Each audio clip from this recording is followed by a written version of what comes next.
up to 10th place right now. And in fact, Gamer Muscle is dropping back on the field as well. So something's happened further back, but look to the front because Casey Kerwin is under pressure from Emery. Hopefully, Emily Jones has sorted out her gear shifter problem that she had and that she can get going and seems to have the pace here this week, although Casey Kerwin feeling the need to try and break the draft as well. Yeah, he's not getting away. I mean, I thought when he got that runoff of turn 3 at the start, he had a good lead down the hill, this exact point of the track that we're at now, coming out of turn 4, and he might get that momentum because remember last week he couldn't get to the front. Now he's at the front, but he's not at all getting a chance to get away. I really do think I love momentum cars for this, and everyone gets obsessed with power and speed, and I get it. It's sexy, right? You know, the faster the car, the more aero, the more aggressive it looks, the louder it is. We're all attracted to those things as racing fans. But sometimes the best racing, it comes from the other side of it, where it's a little bit slower and you have to work harder to achieve speed. You're not going to be forgiven by your mistakes due to you know, power getting you off the corner every time you slide. So it creates an awesome train. And last week's racing in the All-Star race was the best race of the season, I think. And this week's looking awesome too. Yeah, this is looking really promising, and it appears that we're in a little bit of a holding phase, a holding pattern at the moment. People not wanting to try and stick a nose in somewhere and upset the apple cart here, because we've seen it time and again. If you make a move when you're in the queue of cars and it doesn't pan out, you lose so much time compared to the rest that you can end up putting yourself on the back foot and almost be freight trained by the rest of this queue of traffic. So you really have to think about an overtake when you're in a drafting line like we have here for the front 8.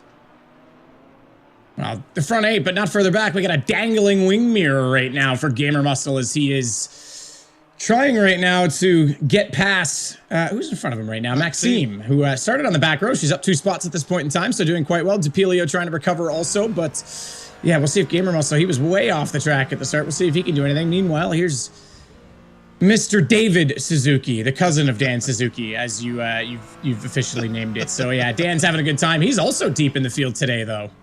And Dan back in his sim rig after his tryout of week 1 of iRacing on the kitchen table. I don't think he's quite got that light set up correctly though, because it's pointing at the camera. Which so I think that's set for his stream most likely, because I don't think the camera we're seeing is actually part of his 6 camera setup that he runs. But yeah, not very considerate of him to blind us. You know, maybe he's trying to blind us so we can't see his poor driving technique right now. I will own it, Dan. Come at me on Twitter.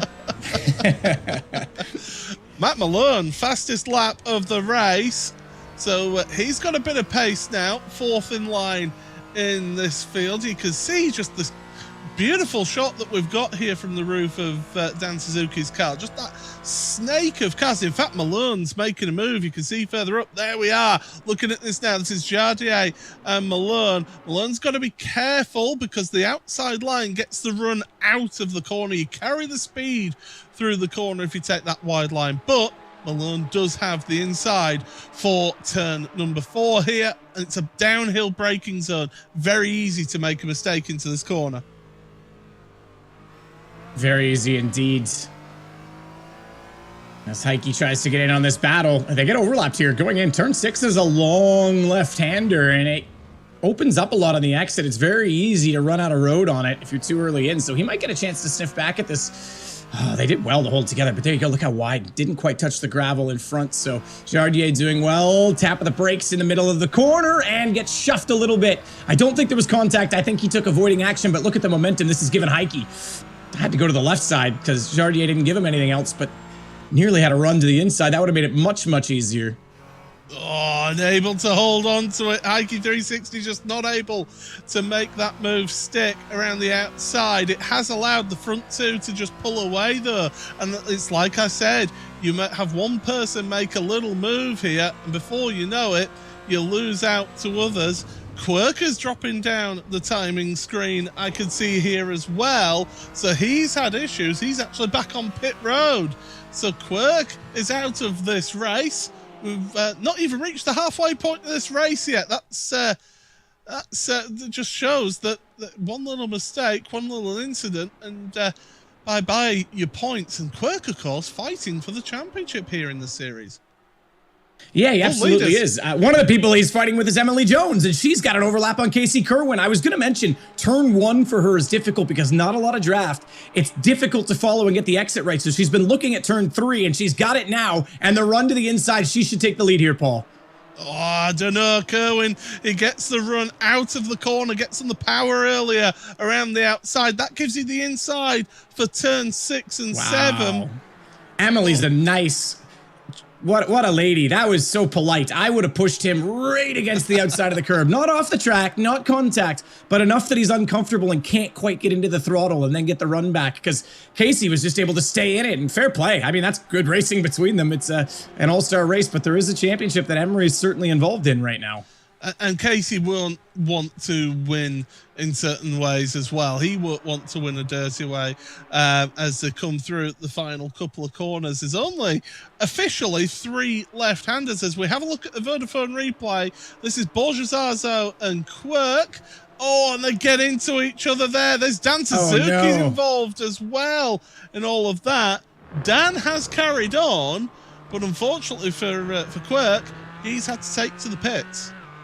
He did take to the pits. Obviously, he would have come out worse for wear on that one. It might have bent the steering, cut a tie rod end going wheel to wheel like that. But yeah, he is still running. So he's a minute and 15 down. That's almost a full lap, as you say. They're doing about a minute and 38 right now at race pace around this track. So Kerwin and Emily, again, though, same thing. Turn 3. Emily's figured out how to follow in turn 1, even without the vision. And she's taking advantage of this. Now, Maddie Malone can play a big part in this. If he bump drafts either of them right now, if he can get in behind Emery and give her a push, this could be huge.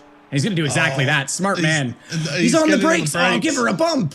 He's wanting these two to duke it out. The problem is that Jardier and Heike 360 are rocking up on the scene now. They're wanting a piece of the action here. This is absolutely fantastic to see. And once again, the All-Stars giving us some tremendous action. Still, side by side for the race lead. This has been going on for 3-4 corners now. Half a lap. And still they're together. Now, Emily, if she can hold it there, she can get a great run through this right-hander.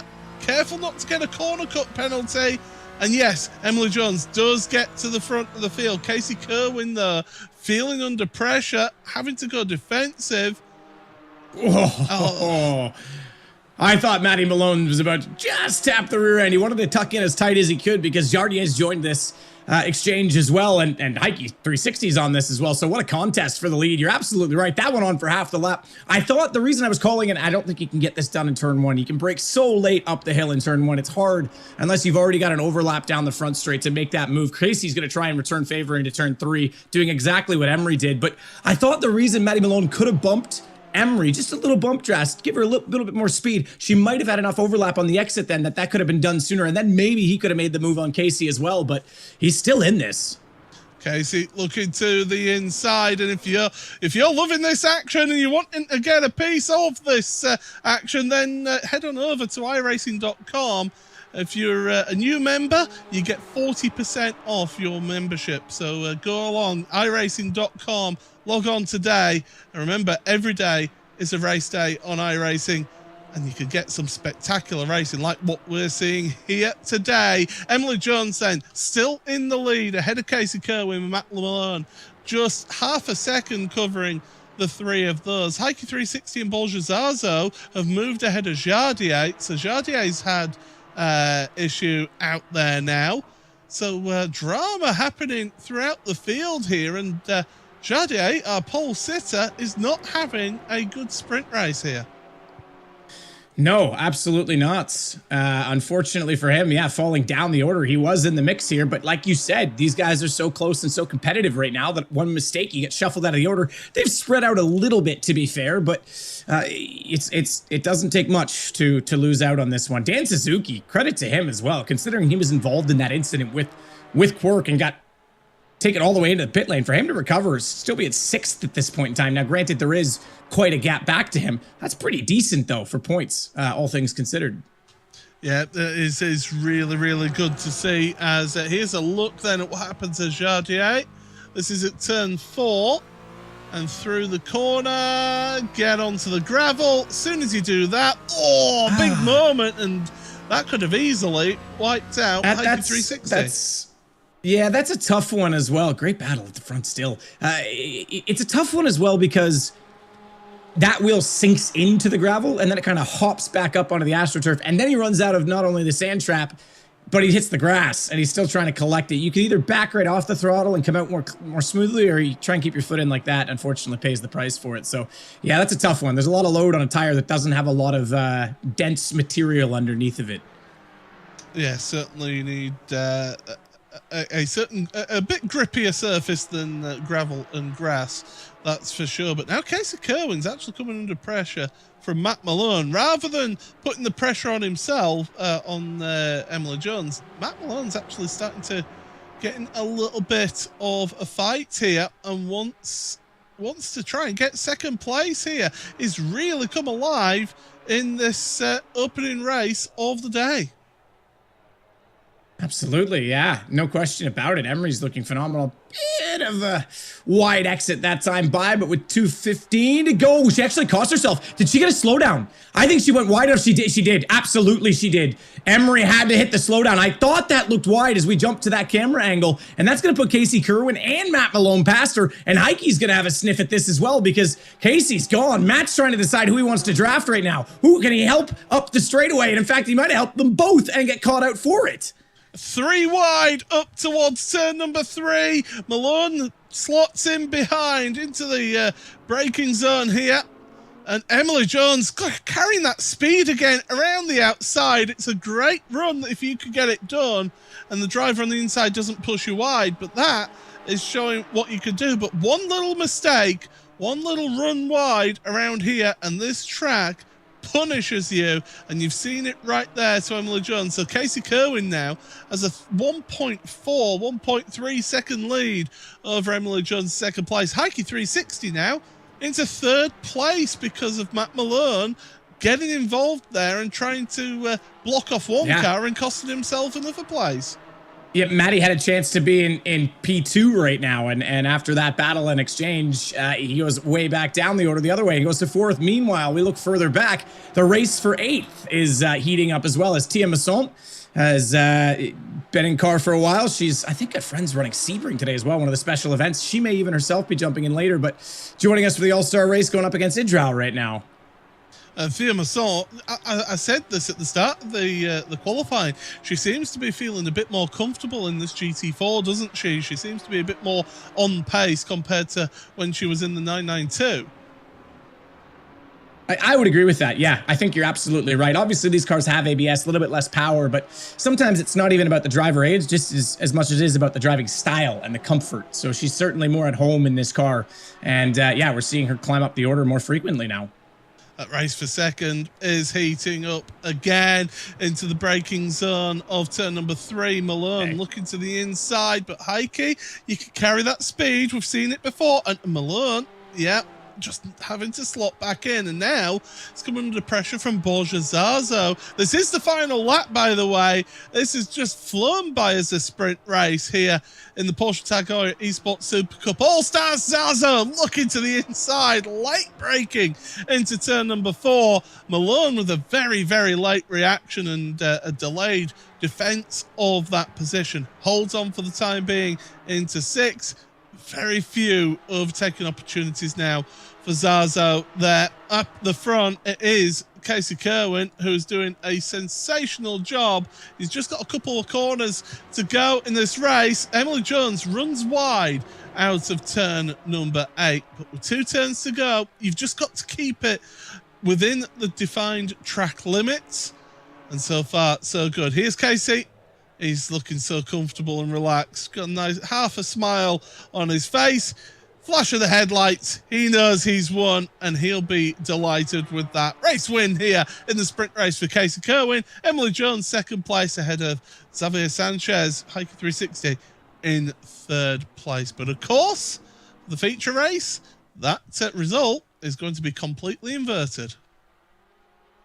Absolutely, it is. Oh, we're going to see some donuts from Casey. Typical oval guy, typical American driver. No, look, congratulations to him. Good win. Obviously got gifted that back. Unfortunately, Emily Jones, a little bit of the off-track excursion. 2 laps from the end, gets the slowdown. Heike 360. That guy won in Spain on round 2, and now he's back into the podium positions here, Paul.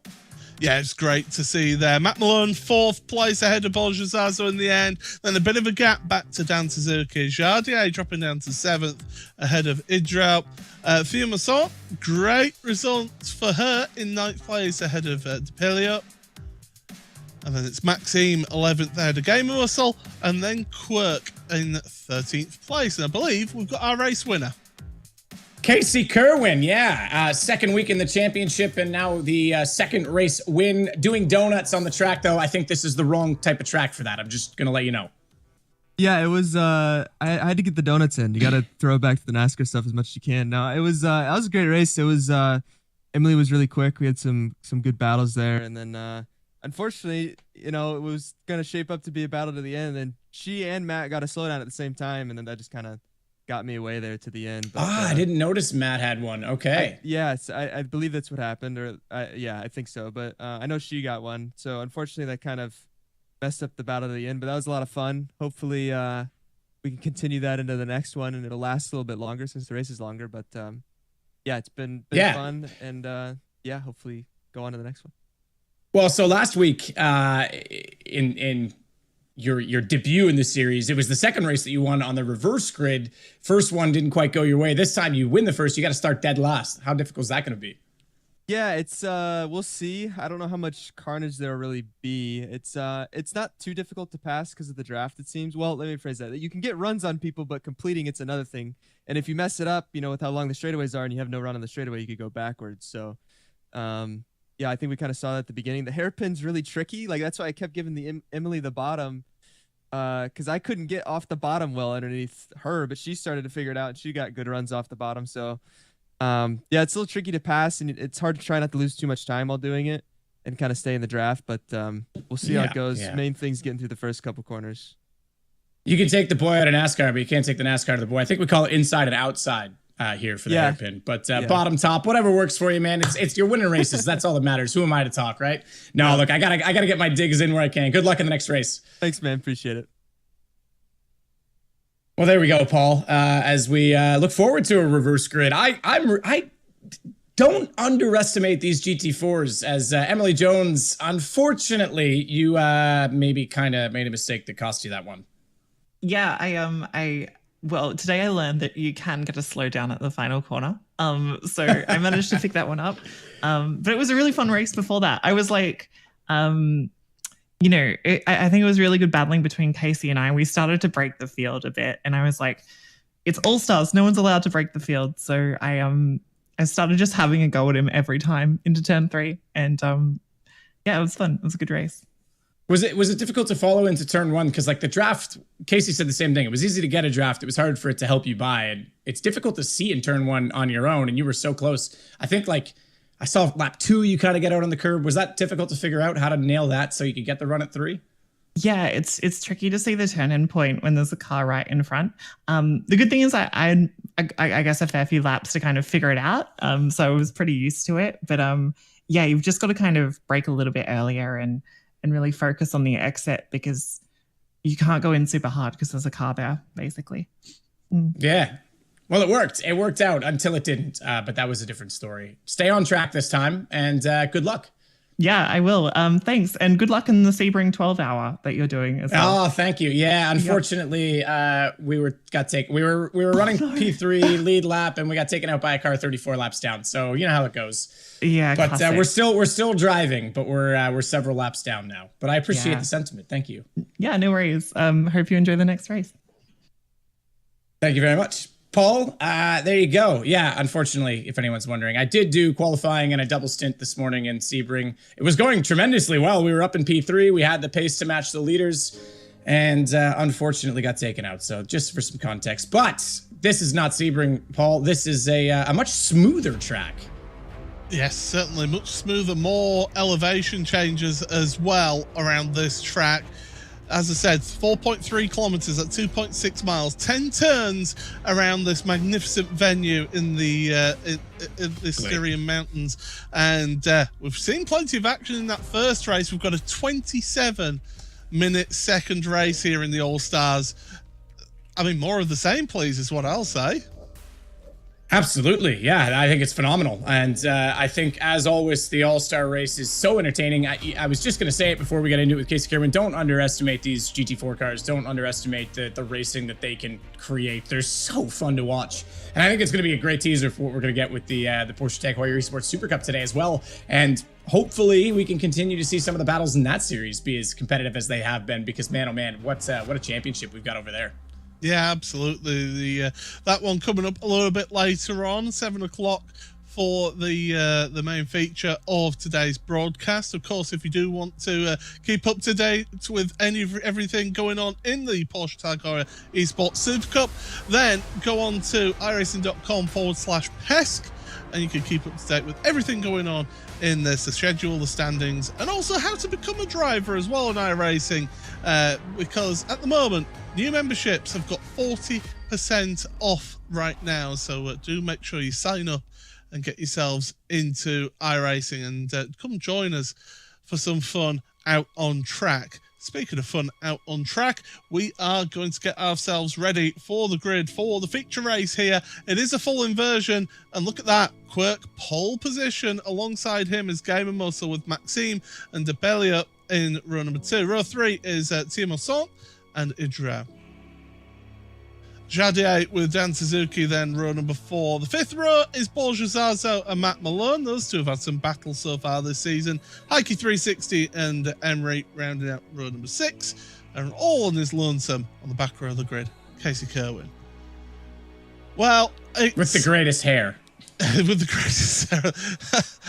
Absolutely. I am slightly jealous of his thick head of hair, but right now that's not the important thing. The important thing is the drivers looking to the starting gantry for the start of this feature race.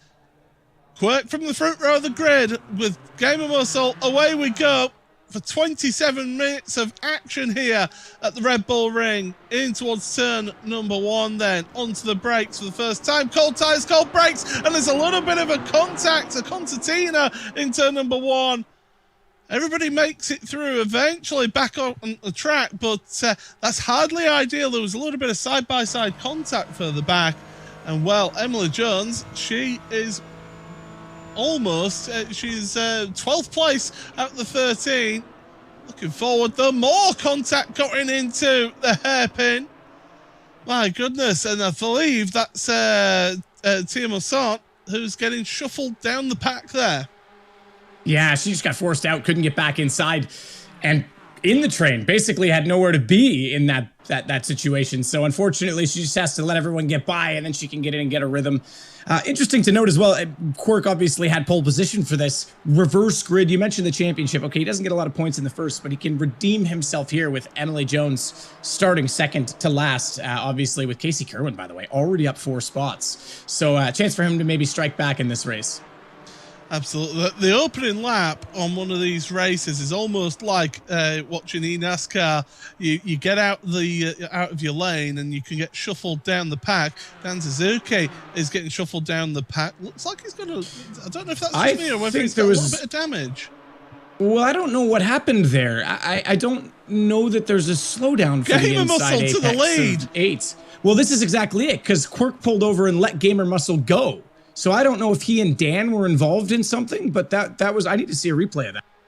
Well, we're all 2 by 2 going into... Oh, Borja Zazo lace onto the brakes. My goodness. Last of the late breakers manages to make up a couple of places, rubbing door handles now. They're 4 wide going up the straight. This can't possibly carry on like this. They're still at it, 4 wide. Look at this. This is absolutely crazy. Sort yourselves out, everybody. Emily Jones going up around the outside. We've seen how good the outside is out of turn number 3. She's battling with Casey Kerwin now. Unbelievable close battle the whole way through. Honzik just sitting back going, I don't know where to be in this. Heike 360 back of the order and yet might as well be in first at the end of that exchange. He could have been 4 spots further up. Meanwhile, near the front, Dupilio a little bit too deep on the brakes, a little bit too inside, trying to exchange with Dan Suzuki. I think lost track of the braking marker, and the unfortunate victim in that one is Gamer Muscle. He gets spun, he'll get taken out. And yeah, I'm afraid that is not exactly the greatest of braking that we've seen from Dupilio. Oh, the innocent party and all of that, and Game Muscle drops down the order. Still, Emily Jones battling it out now with Dupilio. She's trying to move her way past and trying to get with Borjazazo. Quirk, meanwhile, is checking out at the front of the field, and he is wanting to get a comfortable lead that he can then maybe hang on to for the rest of this race. A little bit of a mistake from Dupilio, and this is going to allow Emily Jones and Casey Kerwin to get a run on him across the line for the next lap. This is the start of lap number 3 of this race. Oh, a little bit of a bump into the back there was Casey into the back of Emily Jones, forces Jones wide. She should be okay from that though, as they head on up through turn number 2. I think we could calm down a little bit now at the start of lap number 3. I don't think so. I don't know. I don't know if I want to calm down. We still got a little bit of exchanging going on behind, some contests and questions for position. We're going to get a replay of Borjazazo. You were absolutely right. Last of the late breakers. The Ninja. Man used to be a gentleman, but no way he's doing it gently anymore. He's taking off the bow tie. He's got the Ninja band on these days. Look at this. This is just huge. What an opportunist. Look at that. 1, 2, 3. That's ridiculous. 4. This Gamer Muscle half losing control. Dan Suzuki there got involved. That is just incredible. It's like being on the highway and you come to a construction zone, everyone merges too early and you just go, oh, I'll keep going. Bye, thanks. That doesn't happen over here in the UK, I can tell you now. No, because you guys know how to drive. Over here, they don't. They merge too early. Trust me. Don't get me started. It's a thing. Well, we have got Quirk in the lead then. It is Borjazazo second ahead of Emily Jones in third. Casey Kerwin 4th ahead of Matt Malone. Jardier and Dupilio, they have just swapped positions, so that is a change of position for 6th place now. I mean, Jardier, he's got pace around here. He put it on pole position. You know, you don't do that by accident. And he ended up, he's down in 6th place right now. Currently has the fastest lap of the race. So you see it pop up on screen. Well, that's a very wide line from Matt Malone there. He'll be lucky to not get a slow down penalty from that. Yeah, there's less of a slowdown punishment on the first corner.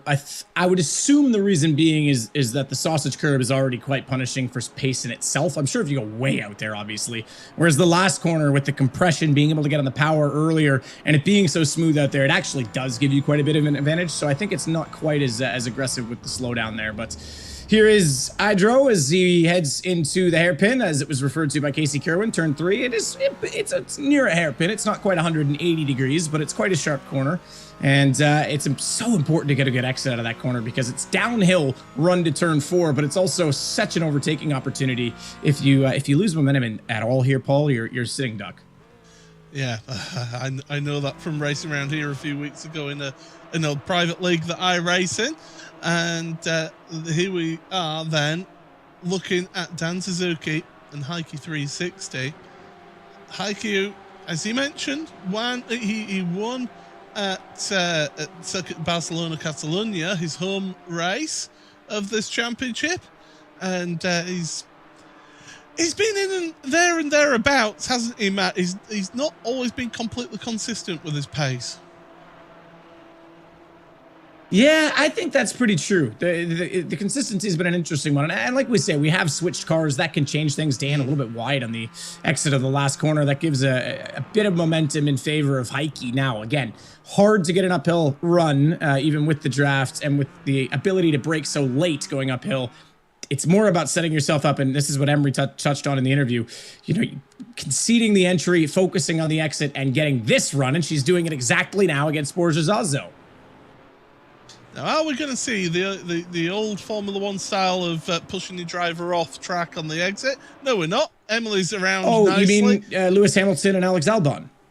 Yeah, there's many other examples of that as well, but Emily is passed, so Borja gave that car's width of space. He must always leave the space, and that means that Borja has dropped down a position, dropped 2 positions now, because Casey Kerwin has made it past at turn number 4 out of all that.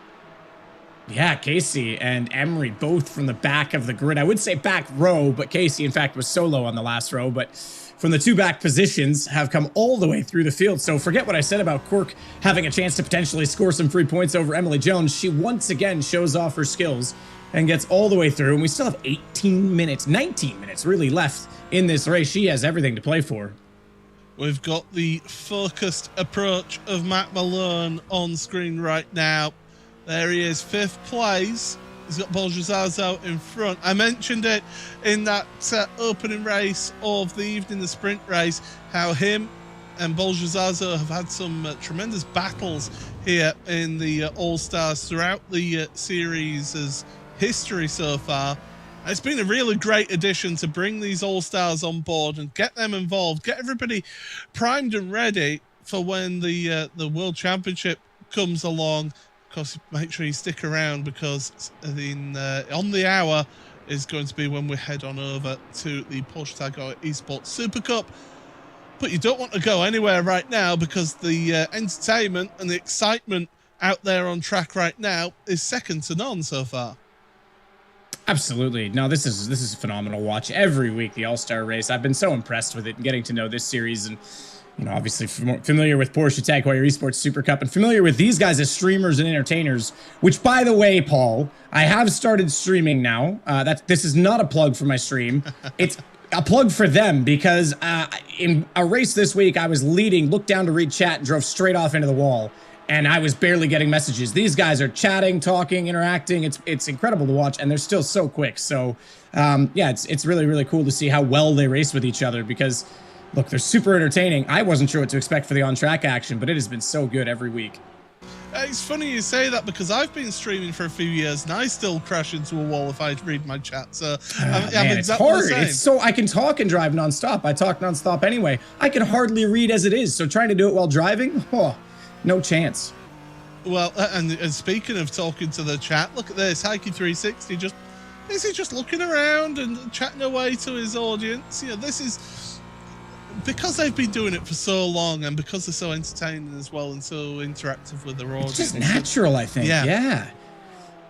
But it's still impressive to me that they're able to take their eyes off the screen and be so quick with it. I find I get caught up by the message and I start reading it and thinking, and then oh wait, I'm driving a car.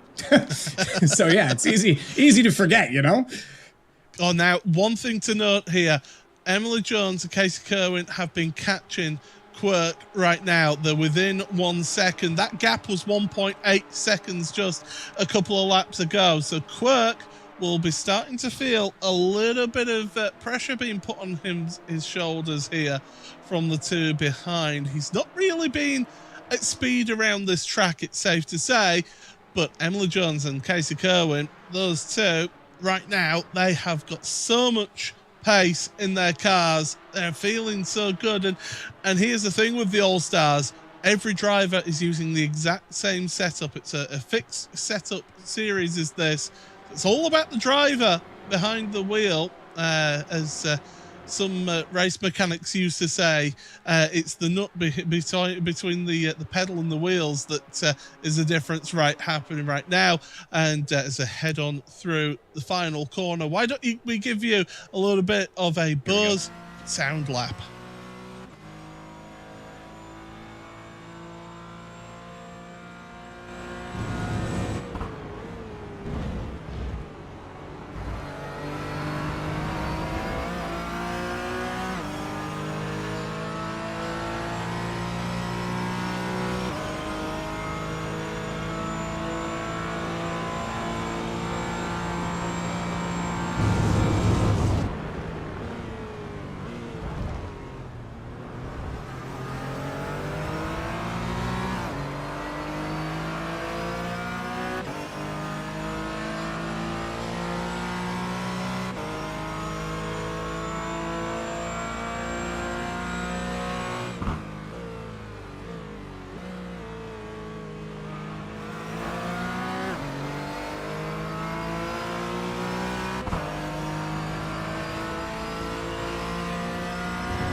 It is on here. We were enjoying that onboard lap on board with Casey Kerwin, but it's 3 become 1 here at the front of your standings. It's Quirk, it's Emily Jones, and it's Casey Kerwin at the front of the field, and they've caught Quirk. Emily's looking to the inside of 3.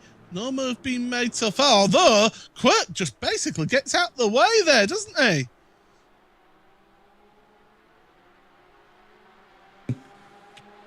Absolutely interesting. You're right. He gave it to him under braking. I really did think. And look at Casey with this run off the corner as well. He's already up beside Emery, who had a decent lead off that. That was an incredibly good corner for Casey, considering he had to go around Quirk, but made it easy. I agree with that. Could have potentially defended a little bit harder. Maybe he's letting this be strategy. Maybe he's thinking, right, they're both faster. Why do I let them separate themselves? If Emily's going to go by, let Casey through as well, and they'll do battle and he can stay in it. And that so far has gone to plan because Casey had an incredible drive.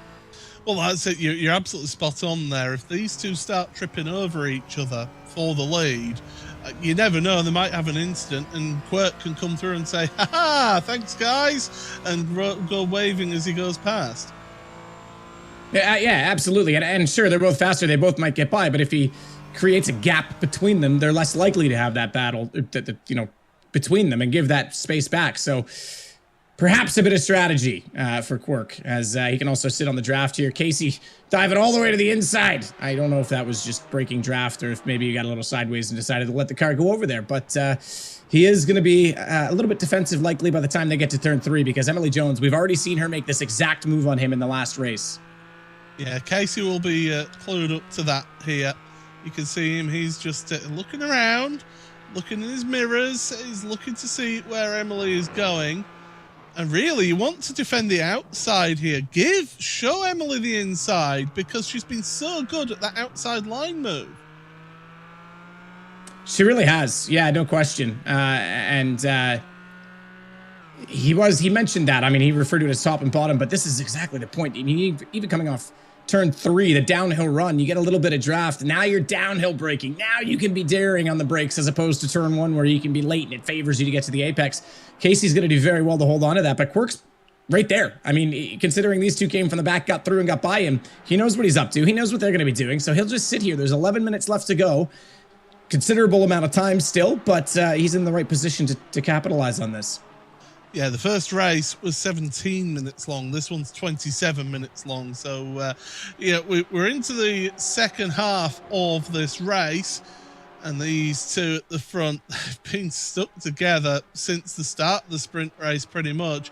Look who's loitering in the background, though. Matt Malone and Paul Shazarzo. Don't write them two out of joining the fun here at the front to take the trio into 5. Malone, though, he always looks like he's got about 1,000,001 things going on in his head, but it seems to work for him. Yeah, some people are best that way with chaos, and they need to have that sort of stigmatism going on in their mind all the time to be constantly active, have their brain rolling, and I can relate to that.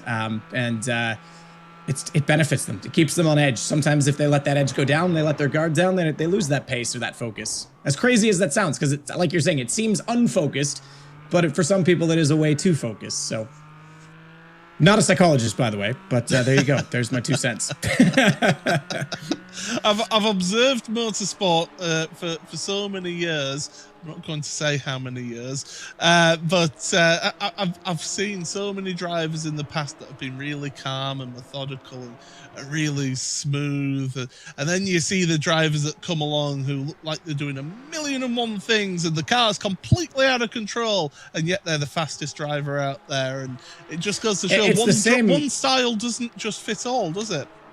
Absolutely not. And it's the same even in the paddock with the personalities. Some of them are so high strung and they seem so stressed, but really, that's just their way of being dead focused. And in the car, they're the opposite. They get super honed in and smoothed out. But it's just when they're out of the car, their mind can't stop rushing with all the things they need to do on perfectionism, if you will. And it's interesting, the personalities that go into race cars and create similar results despite being very different in achieving them. So drivers come across the line once again. Good run. You're absolutely right there from Emily, but there's no move really being made. It's the run out of this corner. carry the speed out of turn 1. Make sure that you carry that speed, because you carry that speed all the way through here, through the... I mean, they call it turn 2. It's not really a turn, is this left-hander, but then it's uphill, steep uphill into turn 3, the hairpin. Get that apex right. There you see, bottom left, Casey Kerwin, bottom right, Emily Jones. They're both just busy, just chatting away. Well, not really much chatting going on at the moment. I think they're a bit more making this a case of, right, I actually want to win this one. I think so, yeah. Casey's on for a double as our guest driver. The only double so far this year from a guest driver is Lone Heinrich in round 1, way back at the start of the season. Obviously, he himself a very fast driver, a Porsche junior driver, and absolutely incredibly quick on sim as well. But Casey Kerwin coming in lately, trying to show us his skill. And like you say, it's impressive that he's so quick at all the different disciplines that iRacing has to offer. Very well known in the oval circuit, has a Pro Series license there, and has 8,000 iRating on the road courses as well. He does it all. Yeah, certainly. He's just one of those drivers who is like a duck to water. Just get them in the car, they go fast. Although that's a mistake from Casey. That's a little bit of a wiggle. Here comes Emily Jones, and she's not wasting time. She wants the lead coming up into turn number 1. If I'm Casey, I back out, try and get the up and under, but no, he's going to carry the speed around turn 1, and here comes Quirk. This is what he's been waiting for. Oh, Casey's got a decision to make. Doesn't want to sit out on Quirk. Oh, Quirk slots in. Okay, fair enough. He couldn't continue the run on the outside without doing so, because I thought he might try and let Quirk go for a bump, but this is going to give him a decent look. A sniff of the inside at turn 3. Casey's going to close off the apex as best he can, gets a decent amount of momentum off the exit, and it holds up Quirk enough that Emily might get a draft into turn 4 here, Paul. Yeah, well, she certainly is, but she's having to go the long way around here. And that's not quite as easy as turn number 3 onto the brakes. He's downhill. It's off camber slightly. Yeah, that's just not working out there around the outside. That angle, especially earlier where we saw Gamer Muscle get bopped by DePilio, Quirk was pretty close in to the back of Casey as it kind of comes together with the late apex and him going aggressively toward the apex, but of the compression there as well. So it's misleading for the eye, but very well done from Quirk to hold on to this. Certainly is. So up to second place then for Quirk then. This is important for the championship. This battle for second place is effectively battling for the championship here. Emily Jones wants by. Quirk wants to hang on to second after finishing all the way at the back of the field in the sprint race here today through the final corner. Look at the run that Emily gets at that last corner. She's been consecutively quicker than everybody else, and look at it. She's giving the old bump draft here. I think she has decided her best chance for an overtake is turn 3, and that potentially even going for a battle with Quirk here might give Casey too much room. And I don't think she wants to settle for second. It's not just about getting this position back. She's thinking long-term on this race as to how she can get back to the lead. Now, that said, she doesn't want to sit behind Quirk too long if his pace can't match that of Casey Kerwin. This time back by the line, though, he was 5/100ths of a second faster, so it's not like there's much between them. We've got 3.5 laps remaining here in this race. You will not want to go anywhere in this one. Stick around with us here, folks, because this is going to pick up, that's for sure. Casey just backing it up nicely into turn number 4. Quirk there, along with Emily. Although Emily's dropped back a bit, so she had an issue at 4. And that's allowed Quirk now to focus solely on Casey Kerwin now. Absolutely, yeah. I thought she was being quite tactical about her positioning, but a small issue is going to fall her off this situation. It might create a situation where Matt Malone and Borzazo could even try and close out in front, but the race for the lead continues. 4th is the next 2 closest contested cars on the circuit. Emily is in the middle of this and likely wanting to move closer to the front rather than getting reeled in by Matt Malone behind. And yeah, Matt Malone has been all over the track today in decent situations. Boy, they're aggressively in the first race. We saw the draft battle, nearly got in for second toward the end, ended up 4th. And then, of course, this race as well. Borzazo getting back by him after his incredible heroics on the brakes earlier on. heroics is one word for it, that's for sure. Great. But certainly the race for fourth is ongoing here, but Malone's just got that little edge over Borjazazo for the time being, as we look forward. So yes, definitely it's great to see that we can give you both the race for the lead and race for fourth place in this one. And to be honest, these drivers could carry on racing everlong for all I care, because this is a tremendous race here. Kerwin just a little bit slower through turn number 4, but Quirk not able to take advantage of that. That's allowing Emery to catch up to the lead pair once again. Well, she's reeling them in, and time to do it, but time is of the essence now as we get down to 2 minutes and 50 seconds remaining. As we'll change our camera slightly, the battle for the lead will stay in the top camera. Meanwhile, it's the race for 10th right now between Gamer Muscle, recovering after the contact early on, and of course, right now against Maxime, as they'll try and figure this out. But it's going to be basically 2 laps to go, Paul, this time by. So Emery has done well to close the gap, but now she's going to have to make a move. Yeah, Gamer Muscle, who finished that last race in 12th place, Maxime in 10th in the sprint race.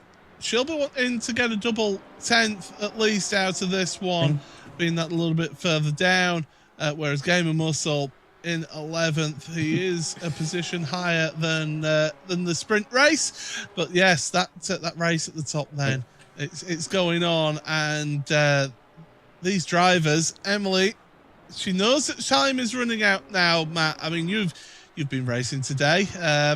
What's your thoughts? What's your thoughts here? If you're in the position of Emily Jones right now, you need to get past Quirk this lap, I think. If you still want to go for the lead, yes, but at this point with 2 laps to go, you go for every opportunity there is, being in third. If you're in second and it's a 2-car battle, maybe you sit back a little bit, you wait for the last lap so that there's no retaking opportunities, but no, you go for this. And I think she'll start to, any inside that she sees, any gaps, she'll start to investigate a little bit. Well, here we are then. So this race to the end, we've got that race for the lead, the main box there. We've got the race for 4th, bottom left. You've got the race for 10th, bottom right there. Emily's looking out of turn number 8 in towards turn number 9, but she's backing out of it. She realizes she can't make that move into turn number 9. It's such a high speed sweeping corner. As Quirk, the back end out on that car. Oh, that was a gets slippery out there on that AstroTurf. It gets slippery out there, so that was a good save.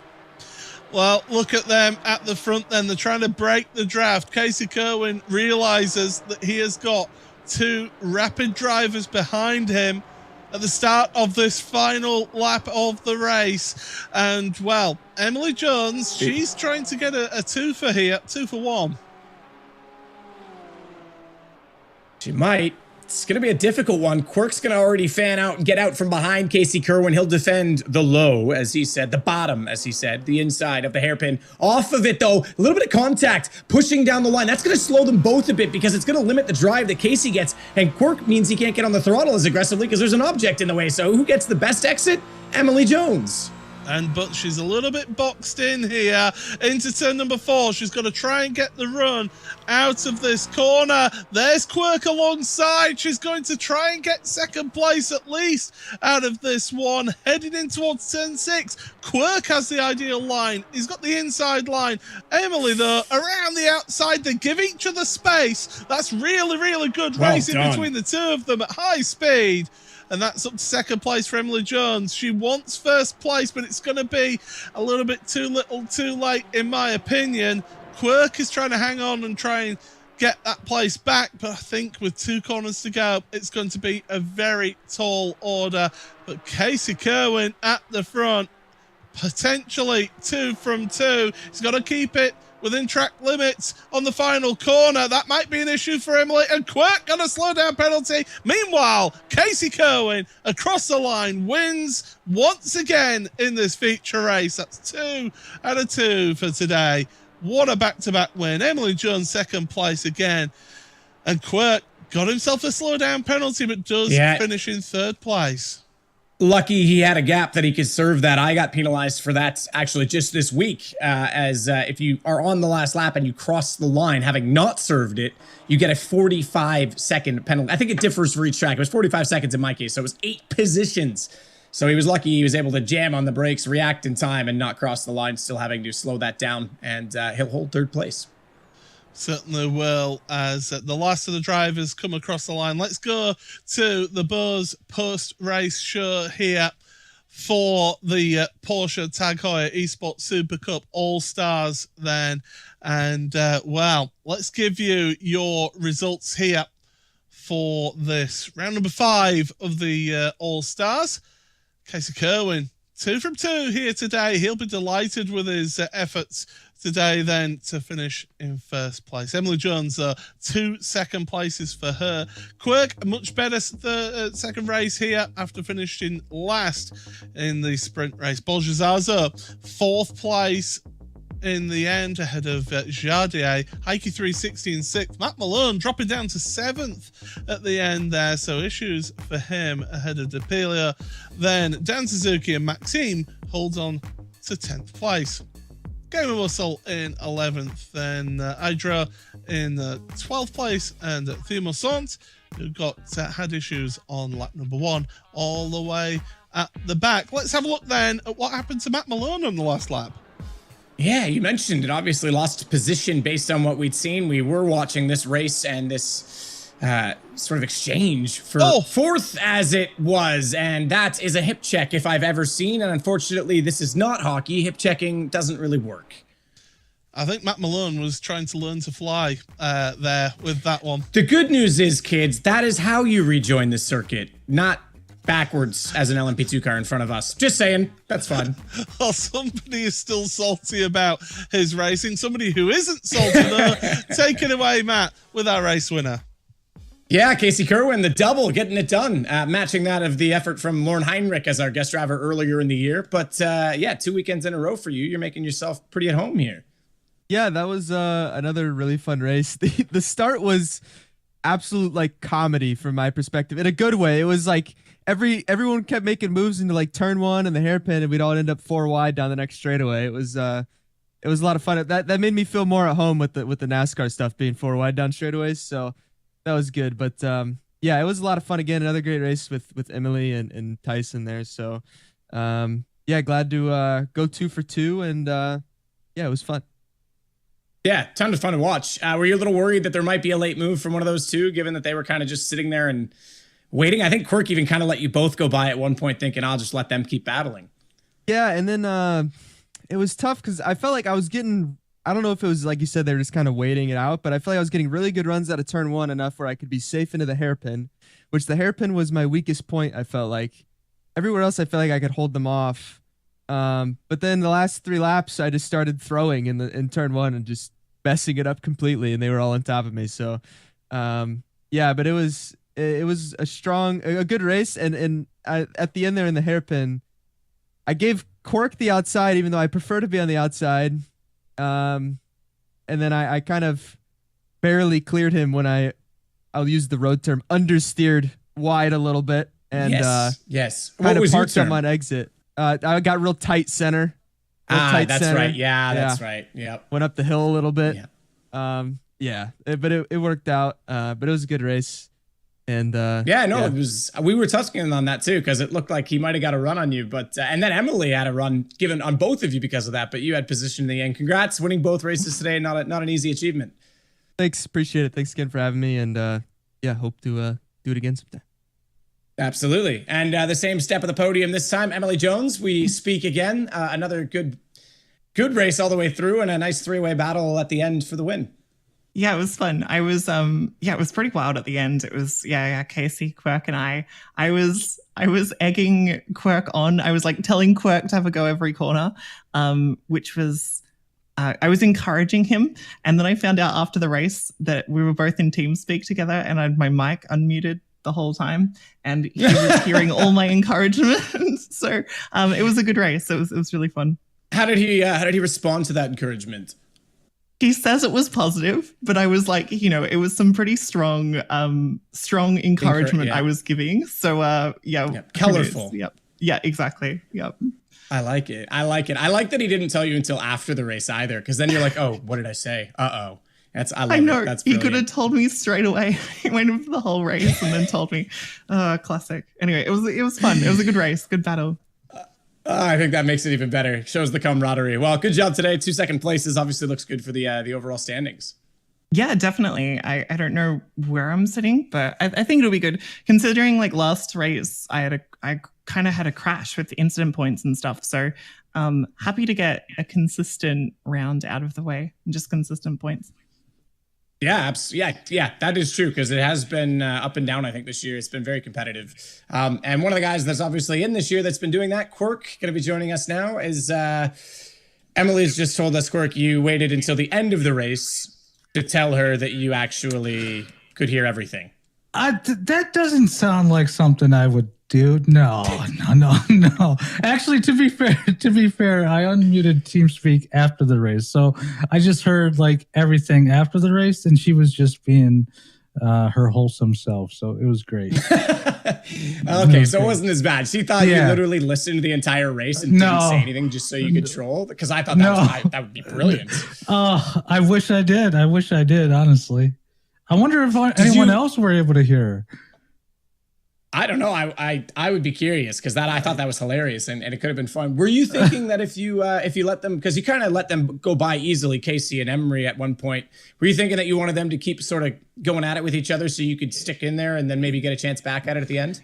Yeah, I know that this track is definitely not one of my better tracks, and I'm fairly off pace here, and they were catching me pretty quick. So on, I think it was T2, I kind of went on the outside and braked hard and let them go, and was just kind of hoping I could stay with them in the draft, and then maybe if they fight, I could slide on by. But unfortunately, that didn't happen. So I'm still happy strategy. With the T3. A little birdie whispered in my ear this week that you got your 1,000th official iRacing win. Is that true? Yes, 1,000 wins on road. That's incredible. I haven't even registered for like 100, so that's a huge achievement.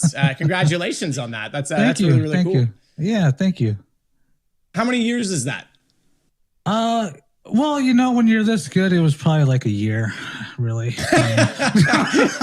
just winning 3 races a day, no big deal, whatever. Yeah. No, it was probably like 6 years. I think I've been actively racing now, so somewhere around That's there. cool.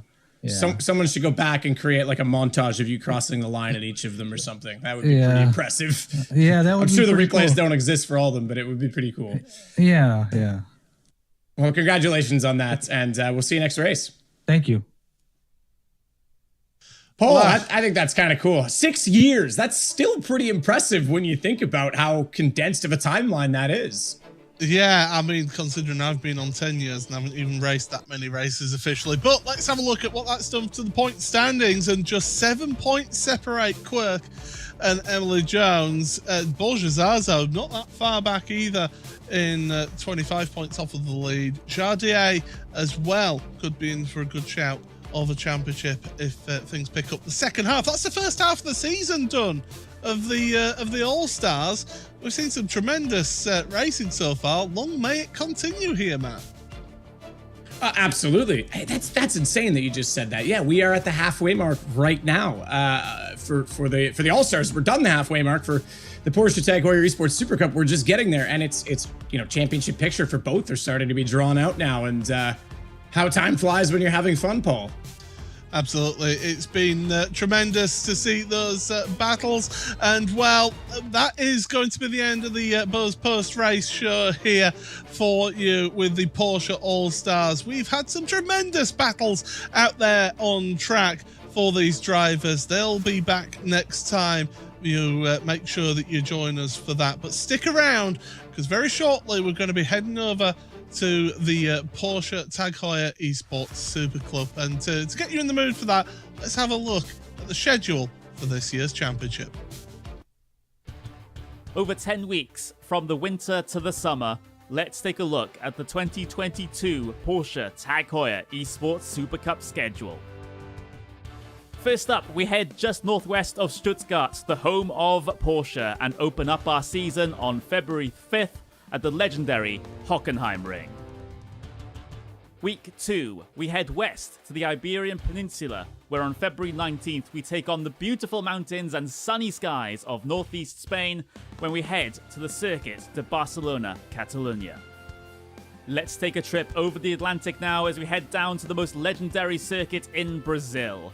On March 5th, we will tackle the elevation changes and winding corners of Autodromo José Carlos Pache, otherwise known as Interlagos. Back across the pond, we go to the home of Grand Prix racing. On March 19th, we will see these Porsche Cup cars fly through Maggots, Beckett's, and the history of Silverstone Circuit. No time to catch our breath, as 1 week later, on March 26th, we will head down to the Styrian Mountains in Austria and tackle the fastest lap of the year at the Red Bull Ring in Spielberg. Our third trip across the Atlantic now. On April 9th, we will go to the only island circuit on the calendar as we head to the middle of the St. Lawrence River in Montreal, Quebec, Canada, to the Circuit de Gilles Villeneuve. After a 2-week break, we head to eastern Belgium to race on some of the most famous corners or hills in all of motorsport. On April 23rd, we head to Circuit de Spa-Francorchamps. 2 weeks later, we head for the biggest challenge in the 2022 season. 12.9 miles, 169 corners. On May 7th, we go to the Nordschleife at the Nürburgring. From one legendary circuit to another, we travel from Germany to the heart of France.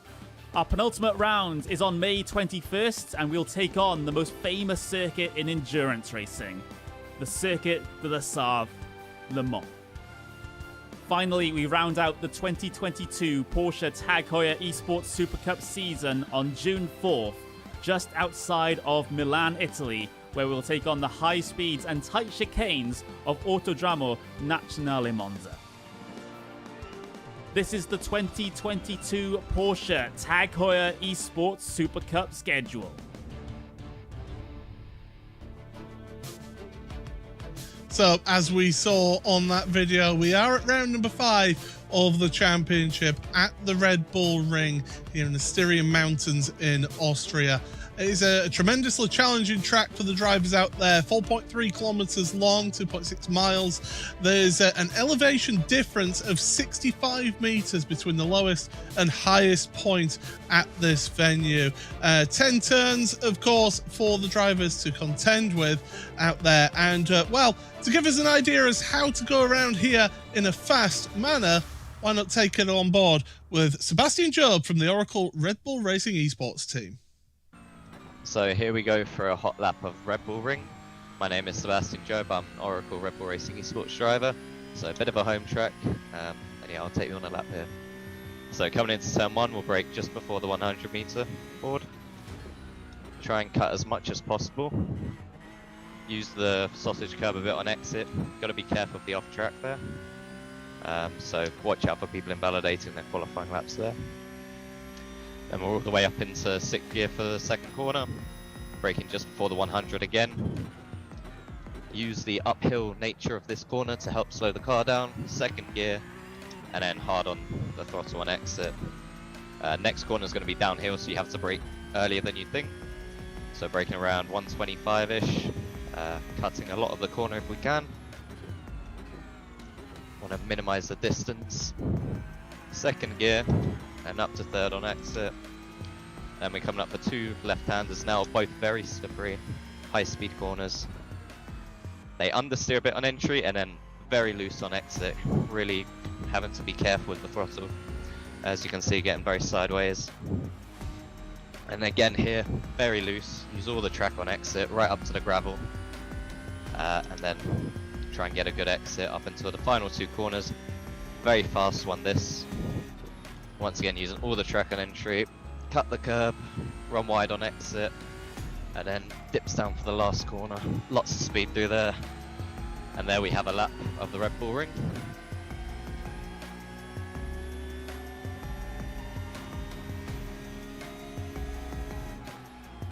Well, thank you very much to Sebastian Job for giving us that insight as to a hot lap around this Red Bull Ring venue.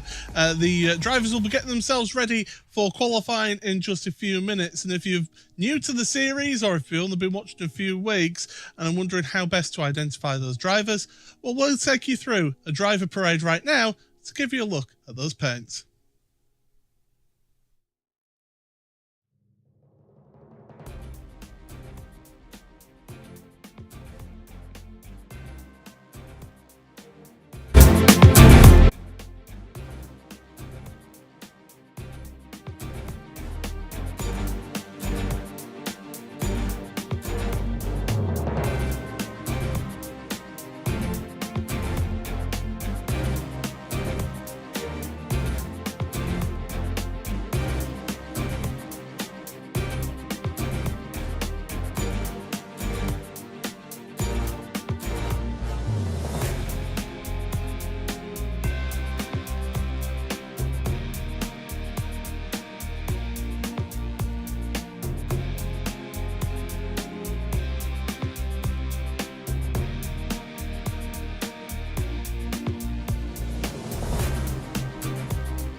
$100,000 on the line. Who will rise to the challenge?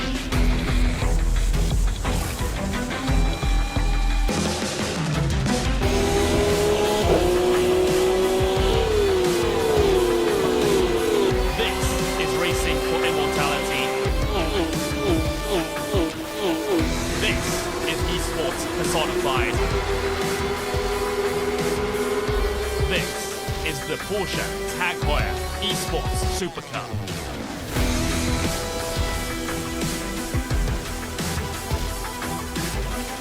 After the relatively flat track at Silverstone just a week ago, we now head to the undulations and elevations of the Red Bull Ring in the Styrian Mountains. Paul Smith and Sadie Kirst here for you for round number 5 of the Porsche Heuer Esports Super Cup. Well, we had a tremendous race last time out at Silverstone. So this track here at the Red Bull Ring could really produce some upsets here today.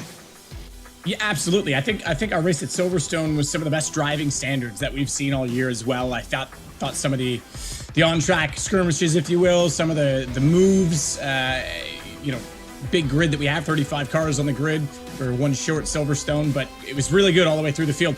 I do want to give a shout out to Thomas Tetzel. I thought he did phenomenally well in qualifying. Qualified 4th, had technical issues, couldn't take to the grid. I'm hoping to see him bounce back from that this weekend because he certainly needs some points to go on that championship board.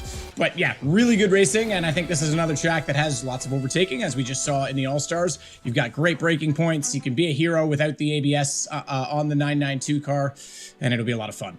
It certainly will, and we're almost heading to qualifying for you here today, but the Red Bull Ring is in the Styrian Mountains. It's 4.3 kilometers long. As I said in the pre-show, 65 meters between the lowest and the highest point of the track here, and we're getting to see drivers out on track. If you've never watched the qualifying here before, 12 minutes that these drivers get to set a lap time for themselves, only 3 hot laps, although what you tend to find this season is that they use up 2 of those hot laps as a preparation for a final assault on qualifying. Then we head on to a sprint race, and this one is just that 10 laps is the sprint race, and then 20 laps for the feature race. But Matt, we've been seeing this all season long, drivers just taking the time and just preparing their cars on their first 2 laps and then leaving themselves just 1 lap to go and win it all. Yeah, it's a risk. I'm certainly a fan of putting in a banker lap, but I'm not as accurate and as speedy as these guys. These guys can get it done time and time again. So that's the way they like to do it. That's the way they like to set the track up for themselves, set the car up for themselves.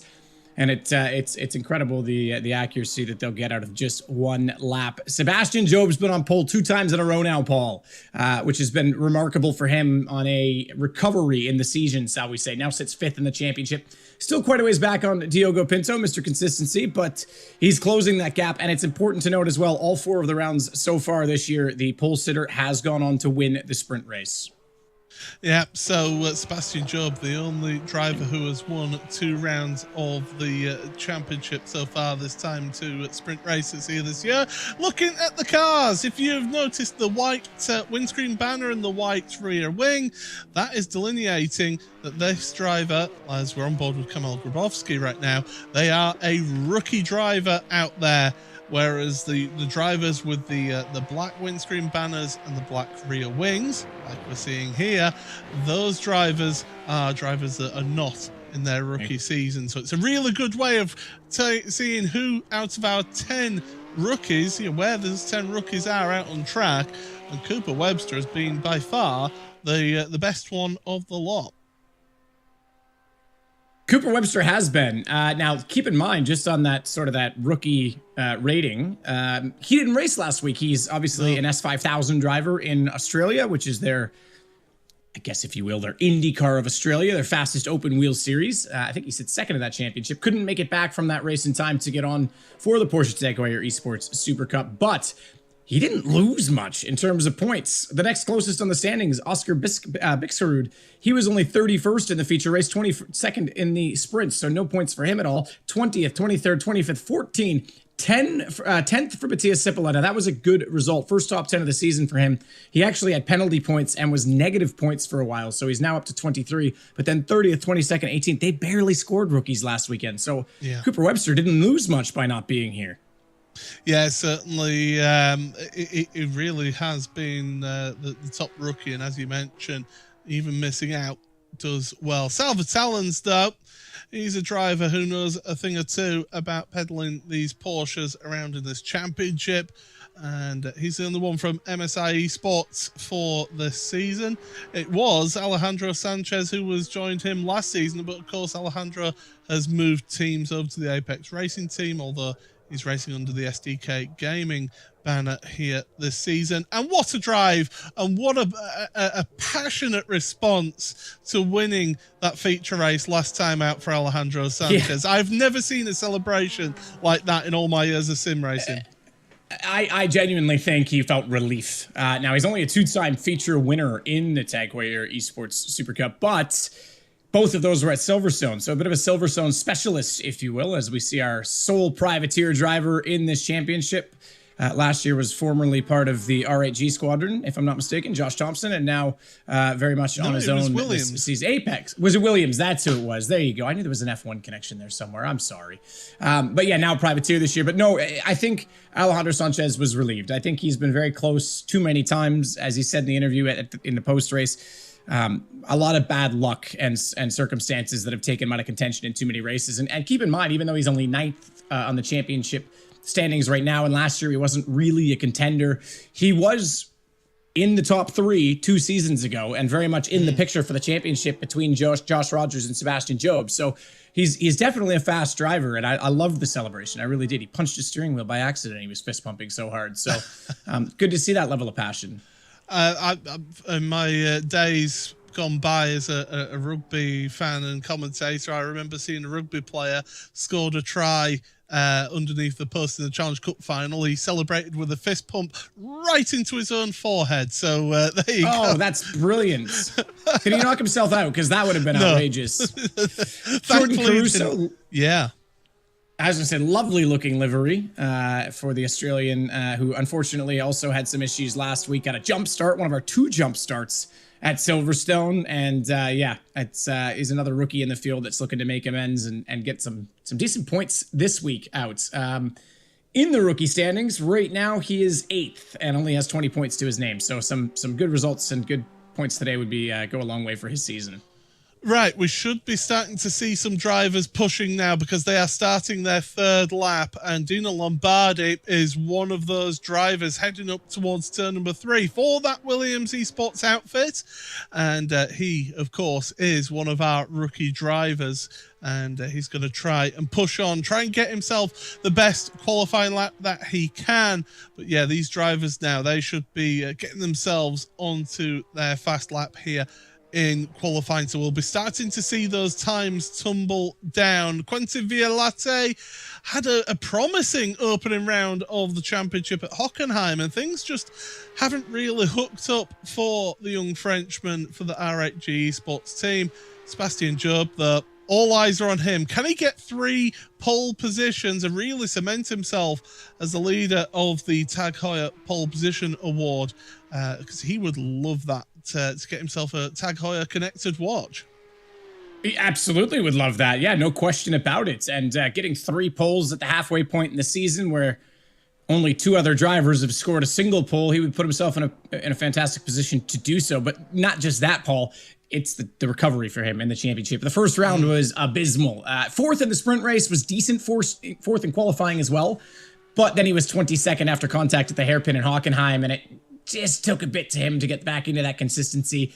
Double second places after one in the feature race in Spain and then the first race at Brazil. But yeah, needs to continue that forward trajectory. times are coming in and they are tumbling fast. Max Benneker, no, Sebastian Job to the head of your qualifying standings right now. Looking at Thomas Tettler now. Can he get Ellis Jr.? Kevin Ellis Jr. now. Charlie Collins to the head of your standings. These times are coming in thick and fast here in qualifying. Can we get any more? Cooper Webster up to 3rd place. So the newly named Oracle Red Bull Racing Esports team certainly find themselves good time in 3rd and 4th place. And David Williams, we do believe he is starting his fast lap now. Bobby Zelensky will be coming to the end of his fast lap, so he'll be getting a time. Oh, that's pushing that track limits, isn't it? That's pretty good. Nope, that's all right. He doesn't quite get over the backside of the curb. It won't have any bottom out issues. He'll actually use the camber of letting the car dig into that sausage curb to get a bit more grip, get a bit more drive. So that's about his fine line. That's very fine margin to be up on the white, but not going over it to get the X on the entry. It's a pretty tidy lap so far for David Williams. Charlie Collins, man, oh man, what a lap. 0.008 ahead of Kevin Ellis Jr., Cooper Webster, and then Job. I thought Job was on for another one. Matthias Sipola, that's a rookie we just talked about finally getting points. He currently sits in 6th right now, and he's within a couple of hundredths from the front of the field. So extremely close. Maximilian Beneke, Zach Campbell, all of the main guys in there, and Jordan Caruso still sitting up in that 9th position. We just touched on him. What an event, what a circumstance and outcome that would be for him. Yeah, you look at that, and there's so many rookies up there in the top of the standings. Webster, he is one of those drivers that's a rookie this season. You've got Sonnen, Julian Sonnen is a rookie as well up there. Sheldon Caruso we've mentioned. You know, we've got some really good, talented talent that's fresh to the championship up there, mixing it in the top 10. This is Gianni Vecchio who's going to be finishing his lap right now. Quinton Violetta was the one that had the best start of the rookies as well, and we really thought at Hockenheim, man, this guy's on for one. He was 5th in the sprint race in his first ever Porsche Tech Heuer Esports Supercup race. He was running as high as 3rd in the feature, but then some contact ruled him out of it. And he hasn't done anything since, unfortunately. But we're going to take a look at a replay here in the final corner, but I think this is just a bit too much oversteer, just a bit too much on the outside. That's pretty lovely looking. It looks fantastic on camera, but certainly not as fast as you'd like off of the final apex. But no, we haven't seen enough from Quinton Violette, but Matthias Sipola looking very, very solid here. I've got to ask, where's Graham Carroll again? Because Cooper Webster's up there, Sebastian Job's up there. Presumably their preparation, they would have all been running similar laps. Graham had an issue in Brazil with a pop-up that happened as he was on the front straight leading to his first lap, flying lap, and he pretty much had to stop because it took him out of the game, and that was certainly one error, but today, just 0.4 off the pace. Well, I know the teams, they all ask for the best of you out there, and Charlie Collins has got the best of everybody out there then, but only by 0.008 of a second. Can I actually just point something out, though? I say Graham Carroll, 0.4 off the pace. He's 24th, and he's 0.4 off of pole. Yes. That's outrageous. First to 27th are covered by 0.6 of a second. That's, this lap's being abandoned as, unfortunately, out over top of the curb at turn 3 and lost the drive, lost the rear end of the car. So this one's done. Yep, so winner of pole position and getting themselves his first pole of the season for Charlie Collins. And also that is a tremendous opportunity for him to try and get on. That's going to be his 3rd pole position in his career. Sebastian Job, though, still leads the Porsche Tag Heuer Pole Award Championship, so to speak. So Charlie getting himself involved in that one. Now, you mentioned it, Matt. Every round of the championship, the sprint race winner has started on pole position here. Do we see that again with Charlie Collins because it is such a quick lap around here? Well, I can tell you that he qualified 2nd at Hockenheim in the first race and finished 2nd, so at least he can hold his position, but he would certainly not want to be the one that doesn't keep that tradition going. Well, it is Collins and Ellis Jr. front row with Webster and Job row number 2, Matti Sipola and Julian Sonnen row number 3. Max Benneker alongside him, Zach Campbell with Jordan Caruso and Jeremy Bootsloop, row number 5. Diogo Pinto, championship leader, row number 6 with Dane Warren. Pete Berryman and Thomas Tetzler. Then the next row of the grid with Bobby Zelensky and Oscar Bexrud. Jamie Flug and Marina Sarica, row number 9. Row 10 for Johan Harth and Jeff Chiassi with Alessandro Bico and Gianni Vecchio, Quentin Violate and Graham Carroll down on row number 12. Row 13 for David Williams and Sam Keiter, Kamil Grabowski, Dino Lombardi, Salva Tollins and Alejandro Sanchez. We our feature race winner last time out at Silverstone, row number 15 with Josh Thompson and Jack Sedgwick rounding out the grid. Just to note, Diogo Pinto is 11th on the grid, row 6. He has been Mr. Consistency. He leads the championship. This is his poorest qualifying of the year. He has not qualified outside of the top 10 yet. Well, we'll have to see what goes on, but the drivers are getting themselves onto the grid now, ready for the start of this first sprint race of the evening. Great pleasure to have you all along here with us. And certainly tremendous to see you all enjoying this one. We love this series, and I'm sure that everybody watching this loves the series as well. Drivers getting themselves ready then. They're going to be looking to the starting gantry. The revs will rise, and we'll have 10 laps of racing here in the sprint race of the Porsche Tag Heuer Esports Supercup from the Red Bull Ring. And it's a good start from Charlie Collins at the front. We've got some movement further back in your field as well. Kevin Ellis Jr. though challenging into turn number 1, and he's going to come out of turn number 1 in the lead, but Collins is going to be fighting that one all the way down this back straight, and Collins gets the run out of turn number 1 through turn number 2. They go now. Ellis Jr. is going to fight back, and here comes, that's Cooper Webster having a little bit of a sniff as well. Sebastian Job around the outside. It's all checking up at the hairpin first time through. So far, so good, though. Everybody's got away cleanly. Yeah, very impressed by that. Seems clean all the way to the back, in fact. But just at the front, you've got the 2 Red Bulls starting on the second row. Cooper Webster went to the inside of the hairpin. I thought that was going to be a protection play for Sebastian.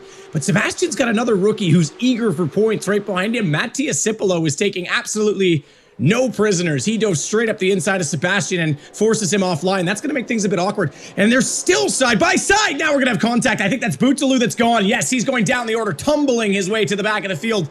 And Max Benica seems to be involved in that slightly as well. Back to 10th for him. Yeah, so Bootaloo then, you saw it. It was contact, and around he goes down to the back of the field. 32nd of 32 here on this track, but we're still live with action here at the front of your field. 2 of the Porsche 24 by Redline cars battling it out. That's Benica and Pinto. They were side by side through turn number 9. Across the line at the end of the first lap then, it is Collins from Ellis Jr., Webster, Cipolla up to 4th place ahead of Sebastian Job, Zach Campbell then in 6th ahead of Julian Sonin, John Caruso, Benica, Pinto, and then everybody else sharing the next position, because they are all going side by side, 2, 3 wide further down in your order as we're heading up to the hairpin here. Biko is on the inside there in this one. This is a battle for 20th place. Quentin Violate, no, not Violate, sorry. Gianni Vecchio is involved in that race for 20th as well. David Williams and Graham Carroll. He's starting to try and make his way through. Yeah, absolutely is. Just to note, Pinto already up into the top 10, so looking to be Mr. Consistent again, as always, as he takes advantage of a few shuffling down the order behind, like Jeremy Bootaloo, for example, that was involved in that early contact. This battle's not going to stop. Rookies in 3rd and 4th position. I was starting to touch on that as we saw Bootaloo get booted in turn 6, because this is significant. Sebastian Job couldn't rest comfortably. You've got a rookie that's that eager, and all of the veterans in the series will say it's the hardest to defend against a rookie, because you know they want to prove themselves, and he went early on that. So Sebastian will have to sit back. Does still have his teammate in front to help him out on this, but Cooper Webster needs to be on the attack as well to try and keep the front side in check. They cannot let this draft get away. They can't let anyone break free. Collins still leads half a second. Not that significant around here yet. I will say yet. I do want to point out Charlie Collins. I think he owes us a race win in this championship. He's yet to have a race win. That blows my mind. Yeah, considering Zach Campbell, I mean, Charlie Collins was the rookie of the field last year. Zach Campbell now has an incredible result. He's had a feature win and 2 podiums as well as in sprints and features combined. But Yeah, where's Charlie this year? I would have agreed with you. Yeah, Charlie Collins, I mean, I'll be honest, before the start of the season, I would have had my money, if I was a betting man, I would have had my money on Charlie Collins for the championship with how he performed last season. But it just goes to show that you can never get the odds that you want, as there's Jordan Caruso with a nice move down the inside of Julian Sonnen. That's up into 7th place for Caruso. That's not an easy move to make down into turn number 4, but he made it stick and just slotted in right in front of Julian. And Julian's got to be careful here because he's got 2 of those Porsche 24 by Redline cars of Max Benneker and Diogo Pinto wanting to come past. And the Oracle Racing Team Redline cars trying to do what they can still. Sebastian Job holding the backside of Matthias Sippel at this point, but you absolutely mentioned it. There is a number of cars that are quick behind, and they're starting to settle into a rhythm. As that happens, these draft trains will start to close up to each other because the ones in front, they've got to check up. There's the Constantina effect. You've got to back up the braking for each of them, and the next guy in the lead pack will start to close down, being able to attack a little bit and get into that draft. So This isn't a broken train just yet. This is very much still a train, I would say, all the way down to 12th place at this point. A bit further of a gap that far back, but they're still able to catch on. Sebastian Job, the race for 5th place ahead of Zach Campbell. He's got Jordan Caruso catching up behind him as well. So we could have a 3-car train for 5th place. And Job just doesn't seem to quite have the pace of the front 4 here. But here's the thing. With this championship, you've got that inverted grid to think about. Currently, it's Julian Sonnen who's in that 8th place inversion to get pole position for the feature race. Job, he can finish in these positions because it will put him in the front 2 rows of the grid for the feature race. So it's not the end of the world if he does finish in that 5th place. Not at all. No, I mean, this is still a good result when you consider consistency is king, and Sebastian just needs to keep chipping away at that point total. Sure, he's had 2 sprint wins, but he's also had a 7th and a 6th in feature races, a 5th here. You get that reverse grid. You're absolutely right. He's in a great position right now to have a good haul of points overall. This is a great race going on just a little bit further back, as I believe this is for 11th position right now, and it's heating up, no question about it. Yeah, Thomas Tettler has moved forward into 11th. He managed to get ahead of Dane Warren, and Pete Berryman followed him through. They've got side-by-side action between Zelensky and Johan Haaf as well. So Bobby Zelensky and Johan Haaf dueling it out further down the order. But Pete Berryman... I love those purple wheels, sorry. I was going to say, Pete Berryman, he debuted in the first ever season of this championship, has not competed in any other season of this championship until returning here this season, and he had his best results this season as well. 5th place in the sprint race in Barcelona.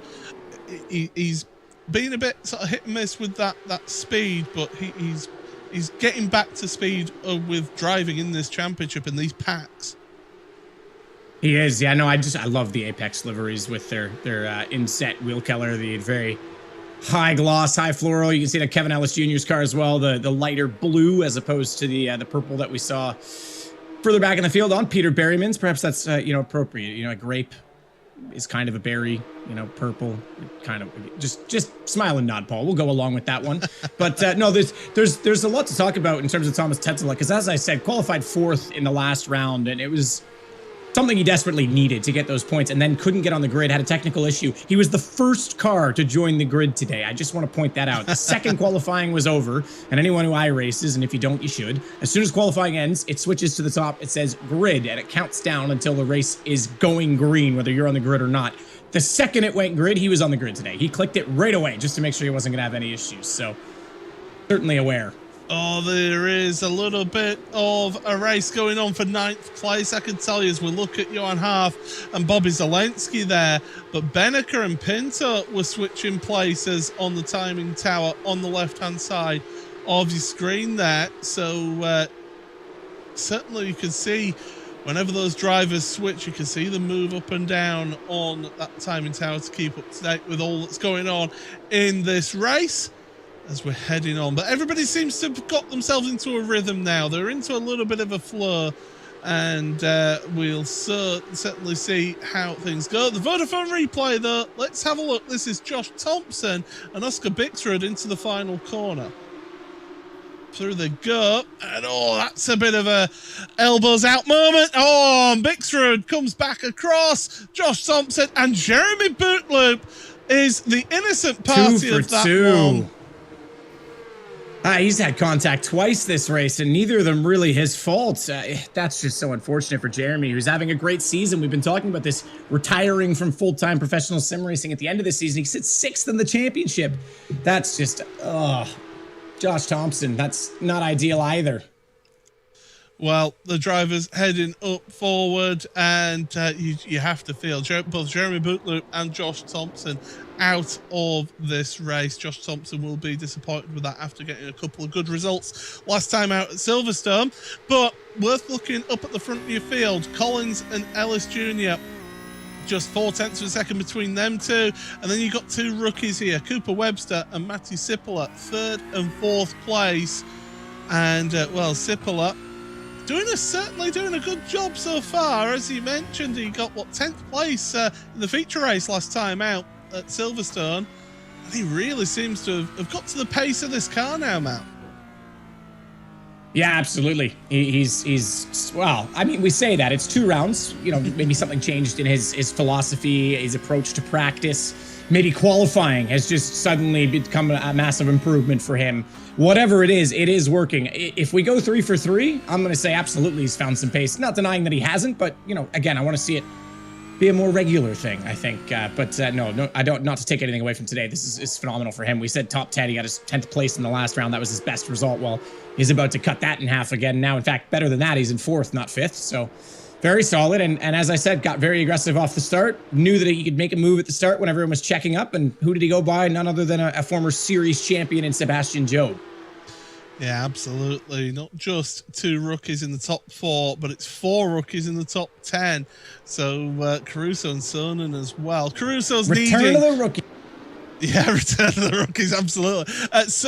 Caruso, after last time out, he needs a good result here today, and certainly is looking good to be on. Now, Pete Berryman is dropping down the timing tower. He's had an issue out there on track, so I'm sure we'll have a look at that a little bit later. But 3 laps to go. Well, 2.5 laps to go here. And things are looking good so far. I'm not going to call it yet. I'm not giving a commentator's curse, but at the moment, Collins and Ellis Jr., they have just kept a solid 0.4 of a second between the two of them.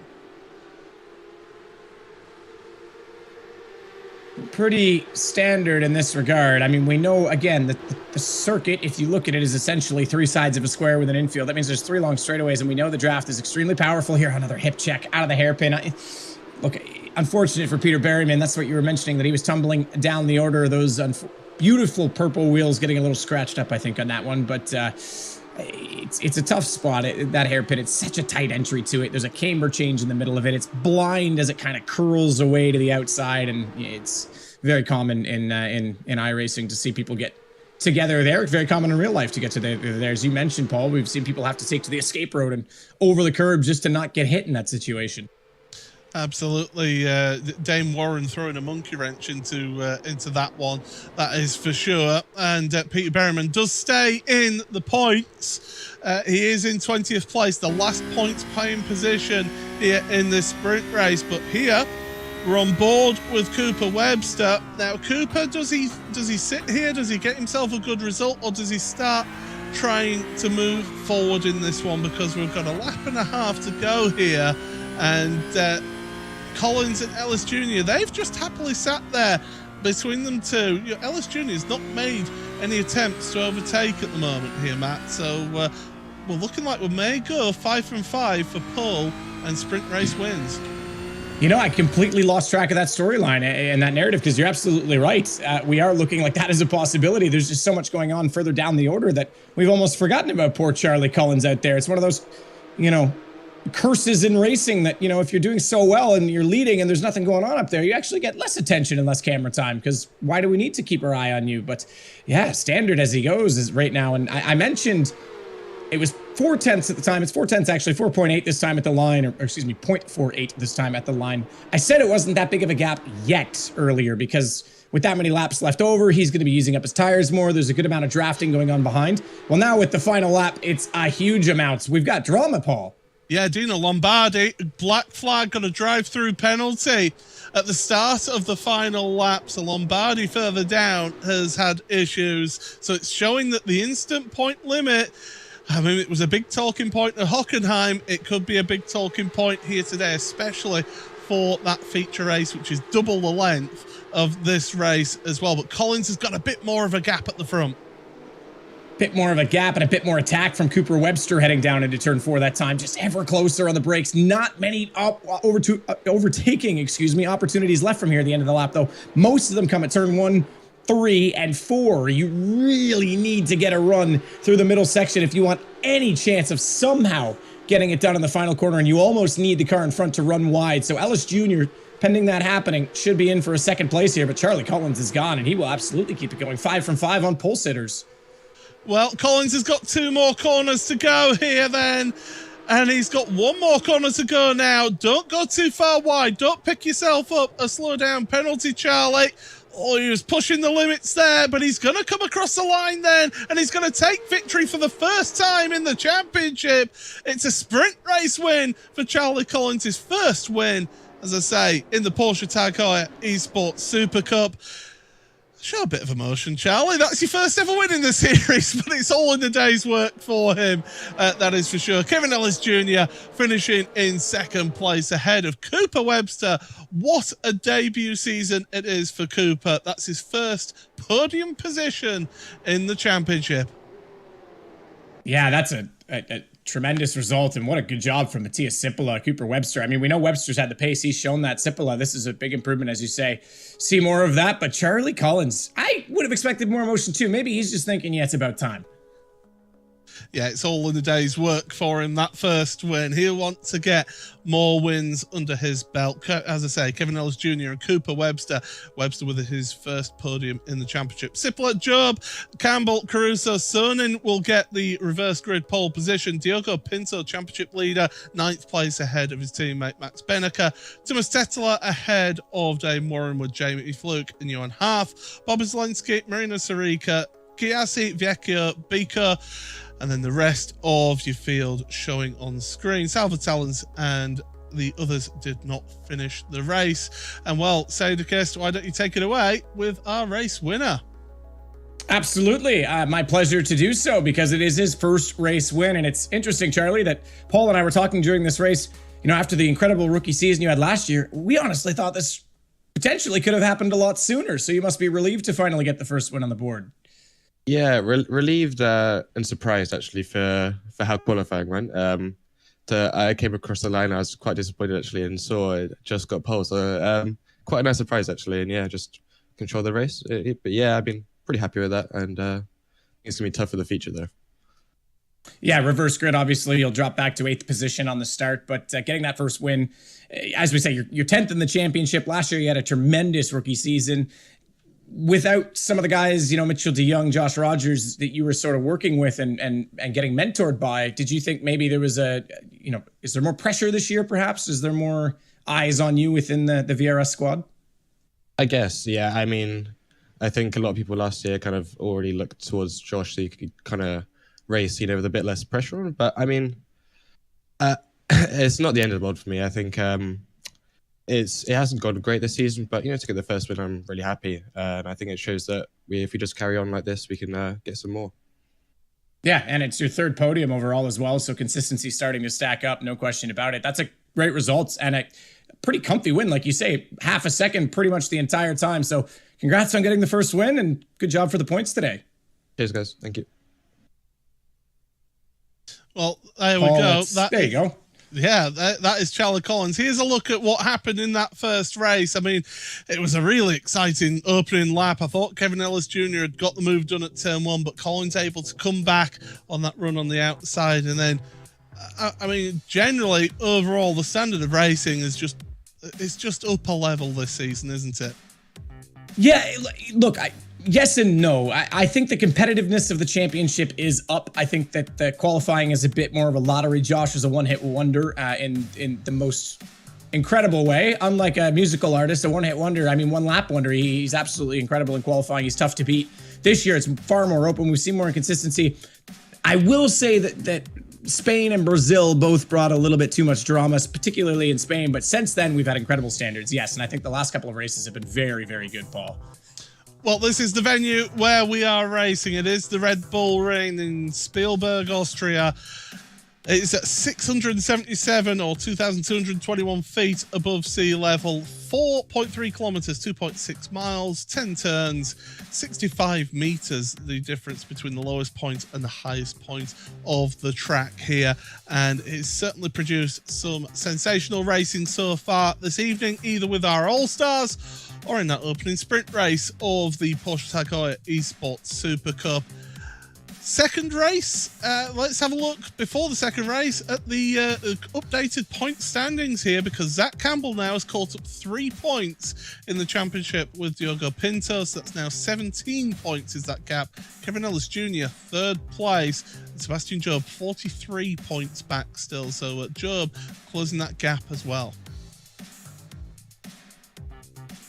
Yeah, Job is closing that gap actually quite a bit. It's still significant. Diogo Pinto, Mr. Consistency, didn't have a resounding result today, but he's still just getting the job done. He's still chipping away at it. And Zach Campbell is doing the same. But Kevin Ellis Jr., Sebastian Job, the fact that he's on the back of those three already is remarkable, because Kevin Ellis Jr. has already had a win this year in the championship as well. And Sebastian just showing us that he can recover from just about anything, and is very much in this. We'll see what he can do as well. Reverse grid. He may have lost one position off the start, Paul, but that's going to put him now in third position, as it'll be another second row start for him. Certainly will, but Julian Sonnen, what a debut season to find yourself on pole position for the feature race of the of this round number 5 of the Porsche Tag Heuer Esports Supercup. Be interested to see how the youngster gets on out there. Let's have a look at your grid then. And, well, as I say, Sonnen and Caruso, 2 rookies, front row of the grid with Campbell and Job. Sippola and Webster, row number 3.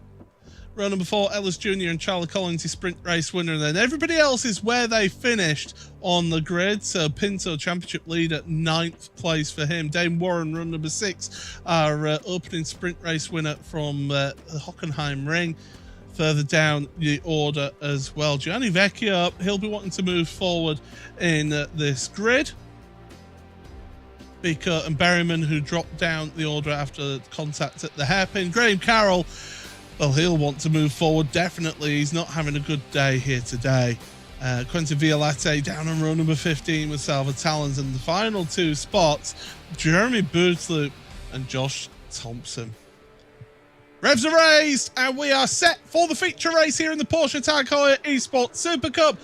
Away they go then. Good start from the front row for the pole sitter, but Jordan Caruso coming under pressure from Zach Campbell in towards turn number 1. If you could carry the speed around the outside, Zach Campbell's half lost the car. Wow. There's a big incident in the middle of your pack. We've got 2, 3, 4 cars involved in that one. They're still having an incident there. Oh, this is what we were fearing on lap number 1. Johan Half, Yeah, I think it's Harth that went back down the order behind. I was about to say, rookies attacking behind you at the start of a race is one thing. They'll be licking their lips now because they get to attack the rookies, and these guys could burn up tires. They could be too aggressive. Look at it right now. You've got rookie 1, 2, then Sebastian Job. Rookie 4, 5. He is the only veteran among all of these guys right now. He is going to be absolutely loving his chances of inexperience, and you're seeing it already, outbreaking himself. Oh no, poor Jordan Caruso, who was on for an absolute best result in the series. He's locked it up. He's gone deep, and he's fallen deep in the order as well, down to 11th position. I can tell you right now, in the pits, Dane Warren, Johan Hart, Sam Keiter, and Oscar Bixrud. Zach Campbell having issues with the car, and he's still that tire's gone. That tire's gone. He absolutely overheated them too early. He got a massive slide in turn 6, and in iRacing, the thermodynamics of the tire, they don't cool down that quickly. So when he arrived at 7, he turned the car in, and the grip was still just absolutely skyrocketed. More so because this is early in the stint, the pressures haven't come up in the tires. So now you've got a surface that's super hot and no pressure to give that sidewall stability. That's double damage on the tires. So he was gone for two corners. You could see it in his face as well. He knows that this was a great opportunity at a potential race win, or at least a podium at least. And he's just got to try and work at this. He can't let these things get into your head too much. But Julian Sonnen, 1 second gap up of Sebastian Job, who's made his way past Matti Sipola. Is this the canny veteran now? I can't believe I'm calling Sebastian Job a canny veteran, by the way. He is in second place. He has moved past Sipola, but he's going to have to try and charge down. And, well, dissect this one then, Matt. This was wild because you could see it already. Zach Campbell got so aggressive on the brakes, but when he gets out over the curb, again, tires aren't there, the grip, he can't catch it 4 wheels off the air, and it just causes a massive kerfuffle behind. Sebastian Job made a brilliant move to jump left, sure, take the 1X, get off the track, because it could have been far worse. And then you're right, Benica gets checked up, everyone's off the throttle, people are still entering the corner blind, and there's just not enough space for everyone. Poor old Johan Harth got nailed into the fencing and then got hit and collected as well. So we've got 4 drivers out. Dane Warren being one of them, by the way. Dane Warren was our championship leader after round 1. He has gone nothing but backwards since. He's in 12th in the championship coming into this. He's out of this race. Sam Kite's a rookie, gone as well. Harth, as I said, at another rookie, youngest driver in the field, youngest road World Cup, world license holder in iRacing.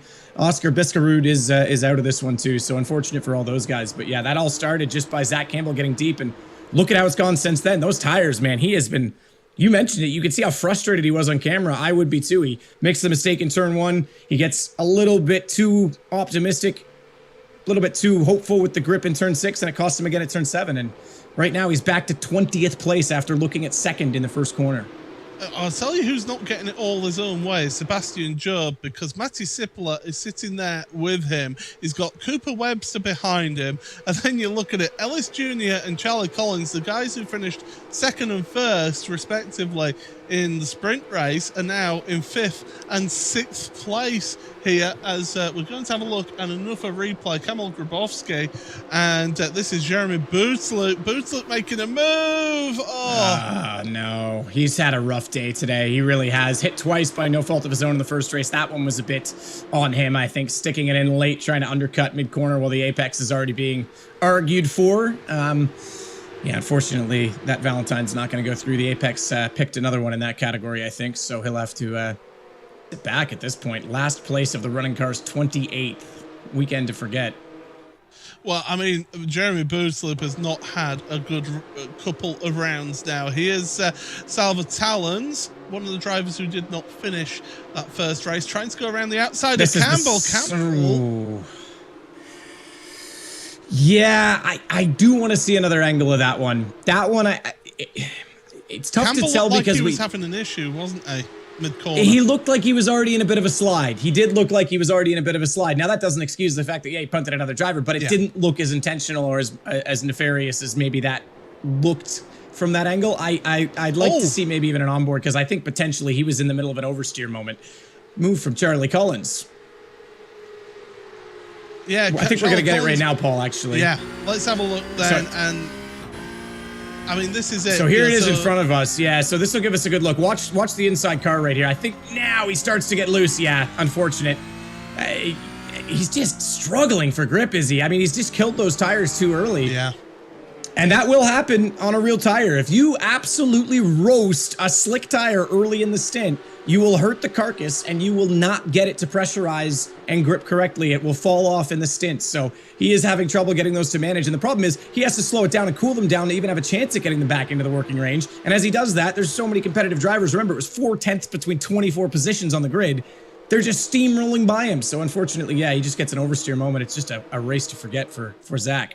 Charlie Collins and Cooper Webster, in the meantime, were half a lap side by side, and that meant that championship leader Diogo Pinto was wanting to try and get involved in that one and try and move forward in your field. And coming with him is Thomas Tetela as well. So having a good round this round is Thomas, as at the front then it's still Julian Sonnen, but it's only 0.8 of a second over Sebastian Job.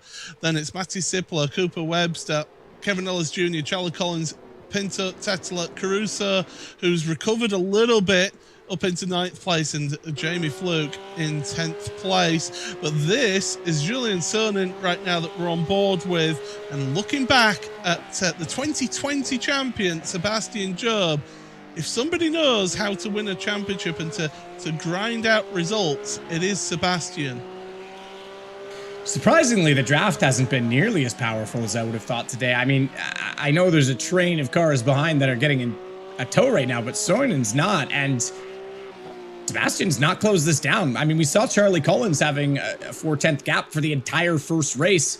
It looks similar right now, so this is a phenomenal drive so far from Julian. And I called wheel spin at the start because we saw smoke coming off the back of his car at the start. I thought maybe he was going to overheat the tire. I thought, even though he got a good launch, I thought he was going to have trouble in turn 1 and 2, but he's really controlled this, and very, very mature drive considering hasn't really done a lot this season. In fact, no top 10 results. At 11th is his best finish at the feature race in Spain. So this is masterclass from him.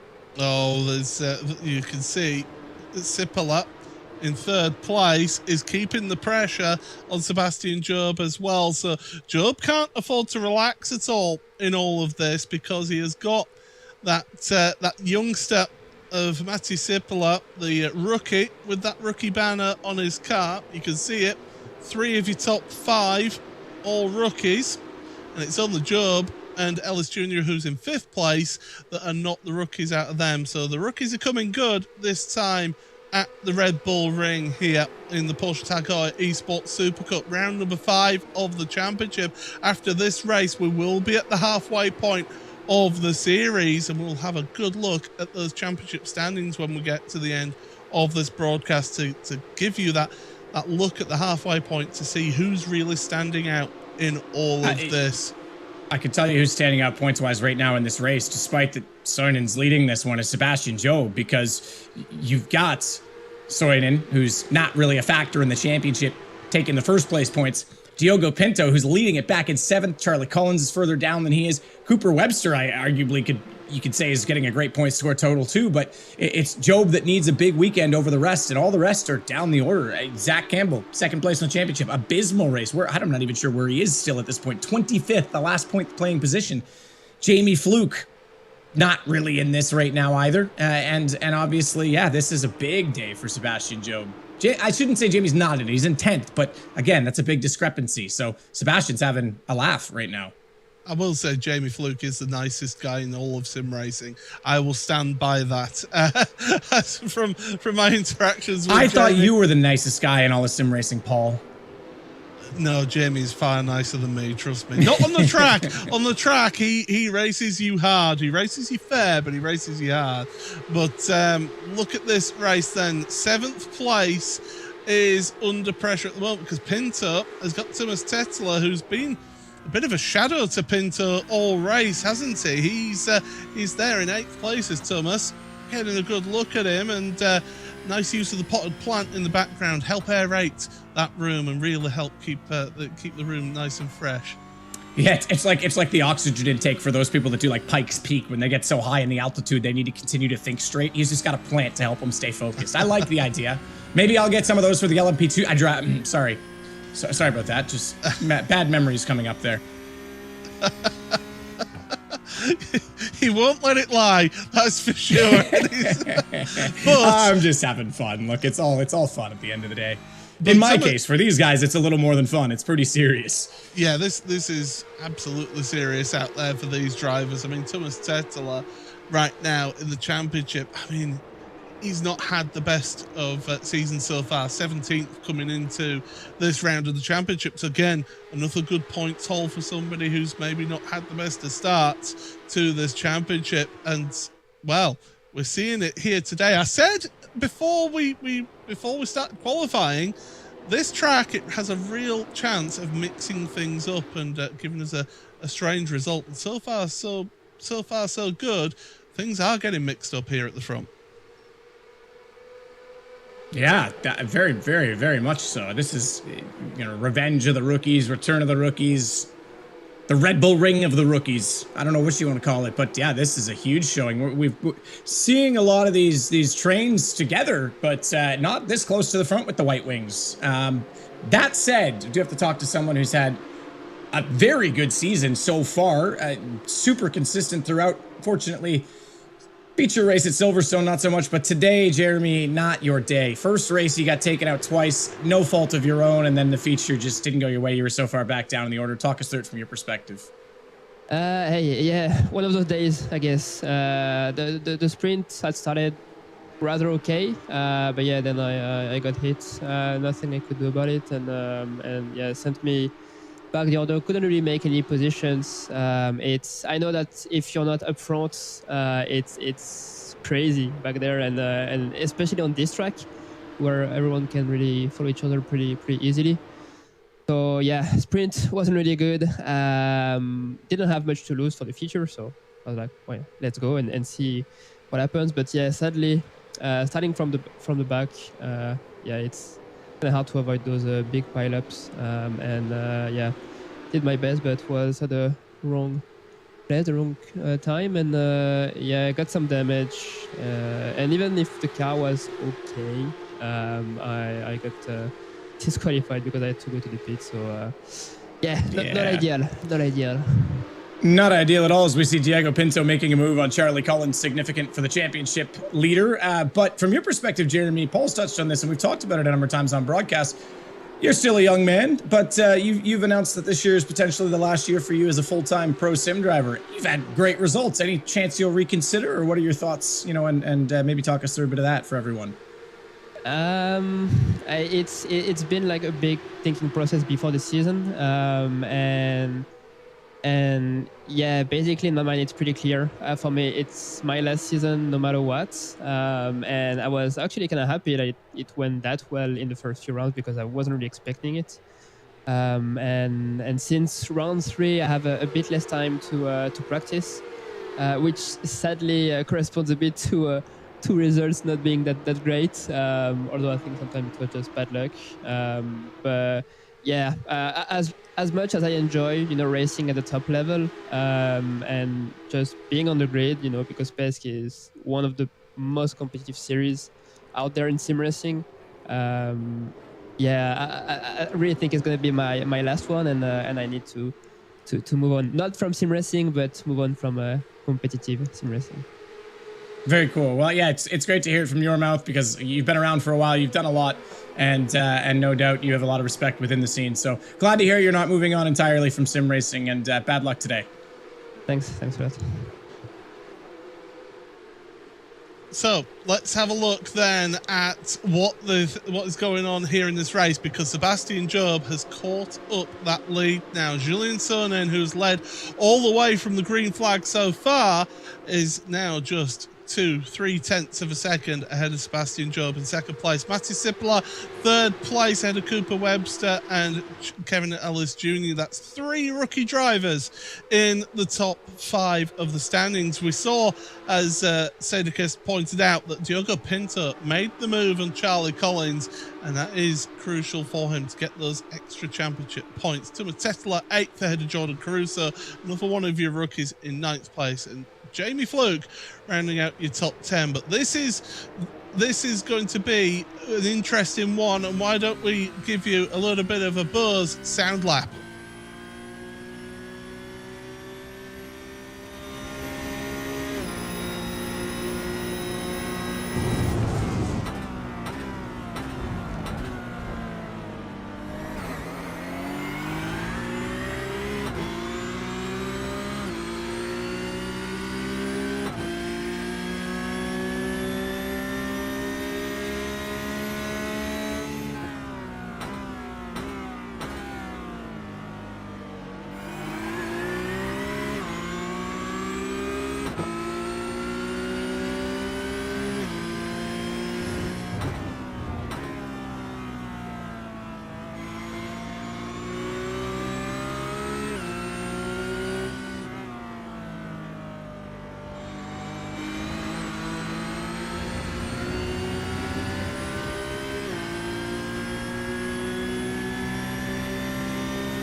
That was our Bose sound lap on board with Cooper Webster. Looking further back down in your order, there is Alejandro Sanchez, the man who won the feature race at Silverstone last time out. He's down in 16th place. He's got Graham Carroll with him, just behind him in 17th, with Pete Berryman there as well. Dino Lombardi and David Williams rounding out this little train of cars further down your order here. And Sanchez, he won't be happy with how things have gone this round of the championship. And I think that's Williams and Lombardi going side by side just behind them there. But yeah, as I say, Matt, Alejandro Sanchez, he goes from winning a feature race last time out, now he's down in the pack. Yeah, absolutely. It's one of those days. I mean, the order seems almost flipped in so many ways with the, as we said, the rookies doing so well at the front. Ellis Jr. up to 5th. So good points now for him, looking good. Pinto still, though, getting in there in 6th. Mr. Consistency, he's done it again. Poorest qualifying we've seen from him this season. He was 14th. Got up to, I think it was just 10th in the sprint race, to be fair. And now he's in 6th this time out. So continuing to move forward in that Porsche 24 Team Redline car. Yeah, poor Alejandro Sanchez is one of the many drivers this week that's been down the order. Graham Carroll on another weekend to forget. We heard from Jeremy Bootselu, Dane Warren.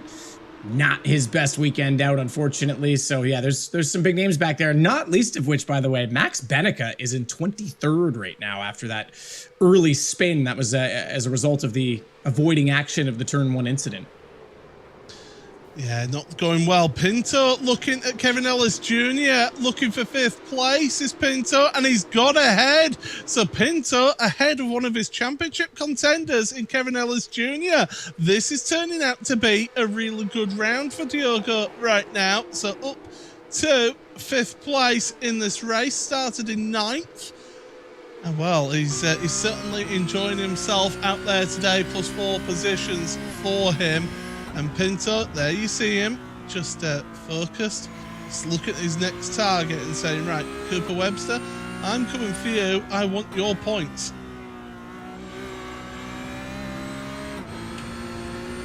Well, we know that they're getting better with plants and decorations in their room, Paul, but some of them don't even know how to place themselves inside the frame of the camera. So we're getting there maybe slowly, but not quickly enough. Diogo Pinto is quick in a car, but inaccurate with a camera. Or he's really short, Paul. Maybe he's just really, really short. Yeah, just tilt that camera down a little bit to help us out. But yeah, so there's Pinto. I'll look at Diogo Pinto, then the championship leader. And you're absolutely right, Matt. All the way through this season, it has been a case of just getting those points. And that's what you need to do to win championships. I've seen many a time that drivers have won one race. I mean, I think kept back to Keke Rosberg. Only won one race in the championship season, and he won the championship. As there goes Pinto on Cooper Webster. That was a pretty tragic year, 1982. Yeah. But yes, absolutely. No, that's a great point. And the one I often use is as Webster manages to get his nose just back in front. Pinto's moving up, man. 5th now. I was saying Sebastian's going to be taking a haul of points. Well, he might want to get to the front quickly because Diago certainly is maybe holding his tires on. Maybe Soinen as a rookie did eat up his tires a little bit, and that's why that gap came away. But yeah, the example I always give is the 2007 Australian Supercars. Rick Kelly, he never won a race the entire season and beat Craig Lowndes controversially in the last race for the championship. So yeah, kind of interesting that consistency is king.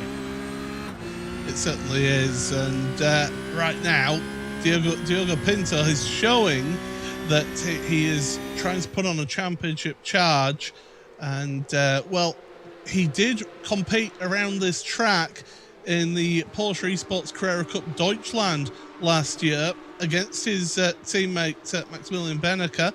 So those two were dueling it out for a championship. So he knows what it takes to be involved in the championship fight.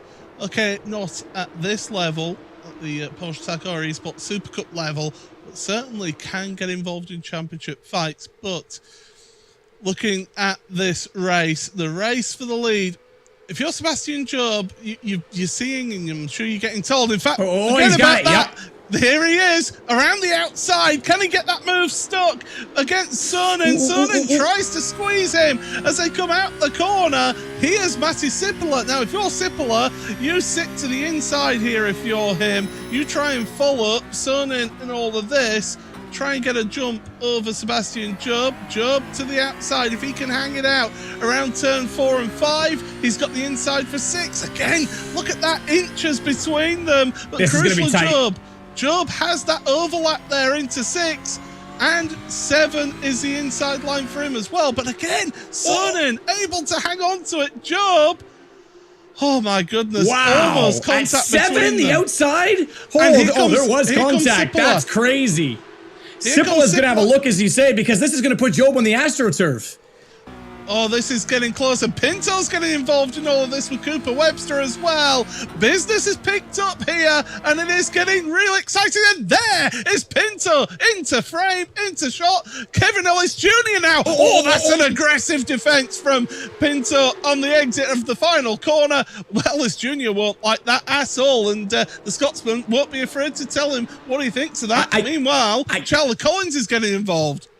I don't even know that Pinto wanted to defend there. I think he came off the outside curb and needed to get to the inside. He wasn't watching exactly where Ellis Jr. was. I think he was looking directly behind him in the mirror for where Charlie Collins was. Job's not done at the front. This is absolutely heating up. I was about to ask if you've ever played Slither because we've got a snake, but this isn't a snake now. This is fanning out everywhere. 2 by 2 again, Charlie Collins will go with Kevin Ellis Jr. And the big gainer in all of this is Diogo Pinto, now up 5 spots in this race. In fact, nearly the highest gainer of all. Alessandro Bicco in 7 spots, but he's well down the order. Josh Thompson, 13. This is a huge race for Diogo Pinto. Well, he's seeing Bicco on that bottom screen, the race for 12th place. He's the one in 12th, ahead of Gianni Vecchio and Jeff Giasic and Morena Sarica. So it's 2 Williams cars, and it's a Porsche 24 by Redline sandwich there for them as they go through. But look at that top screen as well. The race for 5th place. Currently, it's Kelvin Ellis Jr. trying to get past Charlie Collins. Collins, though, he's moving forward with Pinto here in this race. I mean, Pinto has been making these moves and making them stick. He's had to. And Sebastian Job just can't get the job done on Julian Sonnen at the lead. No, absolutely not. Can't get by, but he is getting ever closer. I say that he's lost a half a tenth this lap, but he's got a bit of a buffer as well, about equal distance back to Sipola, so he's positioning himself well. There's still 4 laps left. He's already had a look. He's already put Soinen under pressure. He knows Soinen's, yeah, exactly that. Gonna be nervous. That'll be a 1x for Soinen. That was over the white line, so he's just barely crossed it, and that's due to pressure put on by Sebastian and him trying to open up the corner to get a drive. Remember, these guys, safety rating, that doesn't matter. They can farm that on their own if they want to. Right now, it's just about not getting disqualified, but getting the pace out of everything. So they'll intentionally take X's, such as that example, just to be sure that they can hold position. Anyone new watching and wondering what we're on about with instant points? Well, the iRacing system, it allocates instant points. If you go off track, that is 1 instant point. If you lose control of the car, that's 2. And if you have heavy contact with another car, that is 4 instant points. And with only 17 instant points before a drive-through penalty in this feature race of 20 laps, these drivers have got to be really careful. Yeah, and it's a huge advantage to stay out of it early, because if you get a lot of incident points early as well, you can't take those risks. You can't intentionally, I don't want to say abuse the track, because if you abuse the track and go that far off, you're going to get a slowdown penalty, which is a much bigger deal. But you can't just get that extra little inch out of it. You can't afford that little slide on the exit of a corner. And it can compromise you when you're up against people who have a little bit left over. It's kind of like if you want to look at it from that regard as a tactical thing, it's like having a boost button in IndyCar, and the drivers who save it and have it late, well, they're always going to be more defensive or aggressive than you, who's used all yours up, so to speak. Julian Sonnen feeling the heat from Job. Oh, Pinto's in again. Matty Sipola loses out to Pinto, and Charlie Collins is following him through here. So the race for the lead is on, the race for 3rd place is on, and Diogo Pinto, this could be a good one for the championship. Job to the outside. He's trying to get the up and under here, get the drive off the corner, but he's going to be on the outside for turn 6 and turn 7. You can hold it around around the outside there, but Job knows now is the time to make these moves and move forward because the championship leader is right there with them, still absolutely side by side. Sonin and Job gets a nose ahead. Sonin wants to come in, but here's Pinto down the inside. Can he get that second place now? He can get that. He's almost going to first place. That camera angle made me think that they were going to make contact as Job went for the apex. I didn't think Diogo could get out of it, but there was about a half a car width between them. This is a championship level drive from Diogo Pinto. 14th in qualifying. We know how hard it is to pass in this championship. We know how much drama there is today in seeing moves not stick, and he is up. Oh, that's a big slide. He might even go for first here. Diogo Pinto might have this. Job just lost the drive. He's under threat right now. Look at everyone on the attack.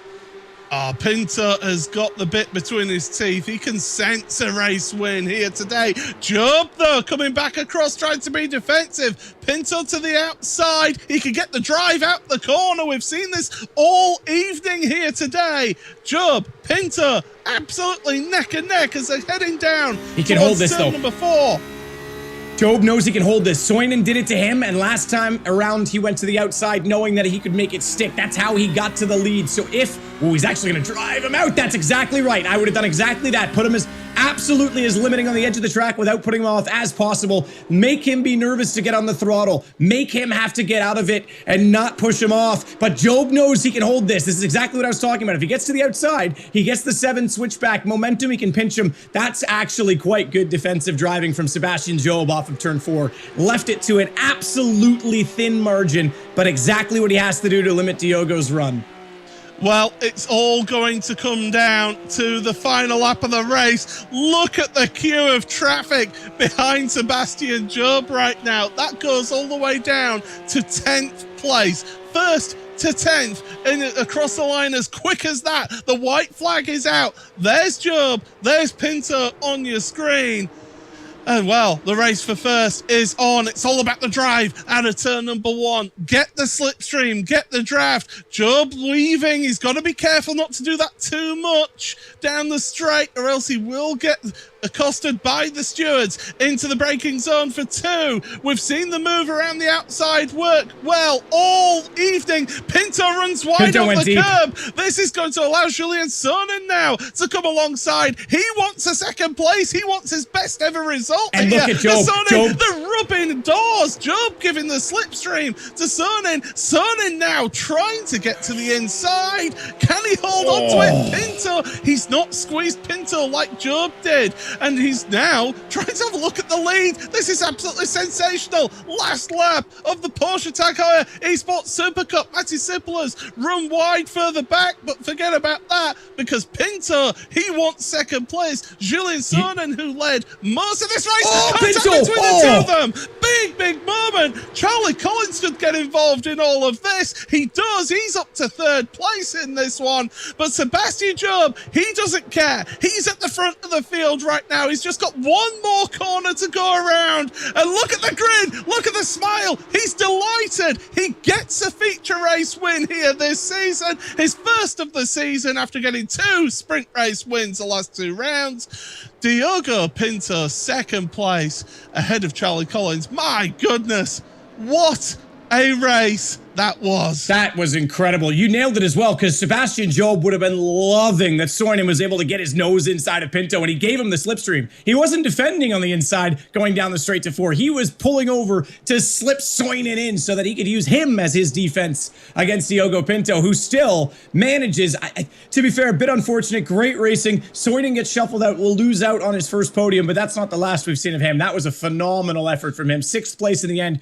Big oversteer moment from Pinto. Car flipping in the background after the flag. All right. I think everyone's crossed the line, so that should be fine. But that was a heck of a race, absolutely. And Diogo Pinto, hats off to him from coming through the field. And Sebastian Job, here's a stat for you. Despite that we're calling this a recovery drive, Paul, he's the only one to win more than 1 race, and he's now got 3 this year. That's pretty impressive. He's got the only multiple pole positions, and he's got the only multiple wins so far this season.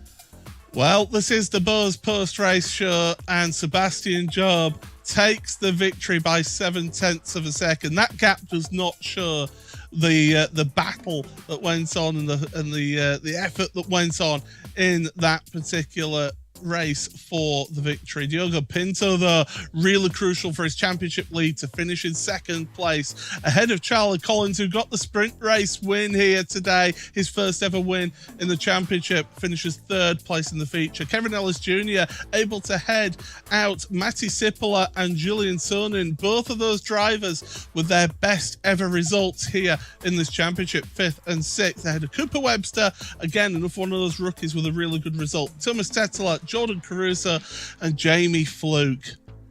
Then Bobby Zelensky outside of the top 10, 3.4 seconds off of the lead in 11th place. Unbelievable stuff. Then it was Bika, Vecchio, Giassi, Sarika with Sanchez in 16th place. Graham Carroll 17th, won't be happy. Peter Berriman, Josh Thompson and David Williams in 20th. Kamil Grabowski with Salva Talons, Quentin Violette, Zach Campbell.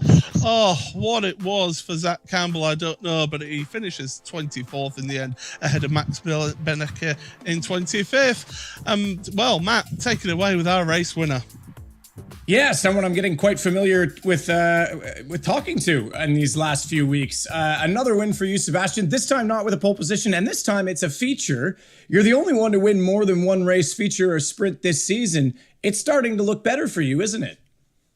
Yeah, I'm a bit lost for breath, to be honest. That was a crazy race.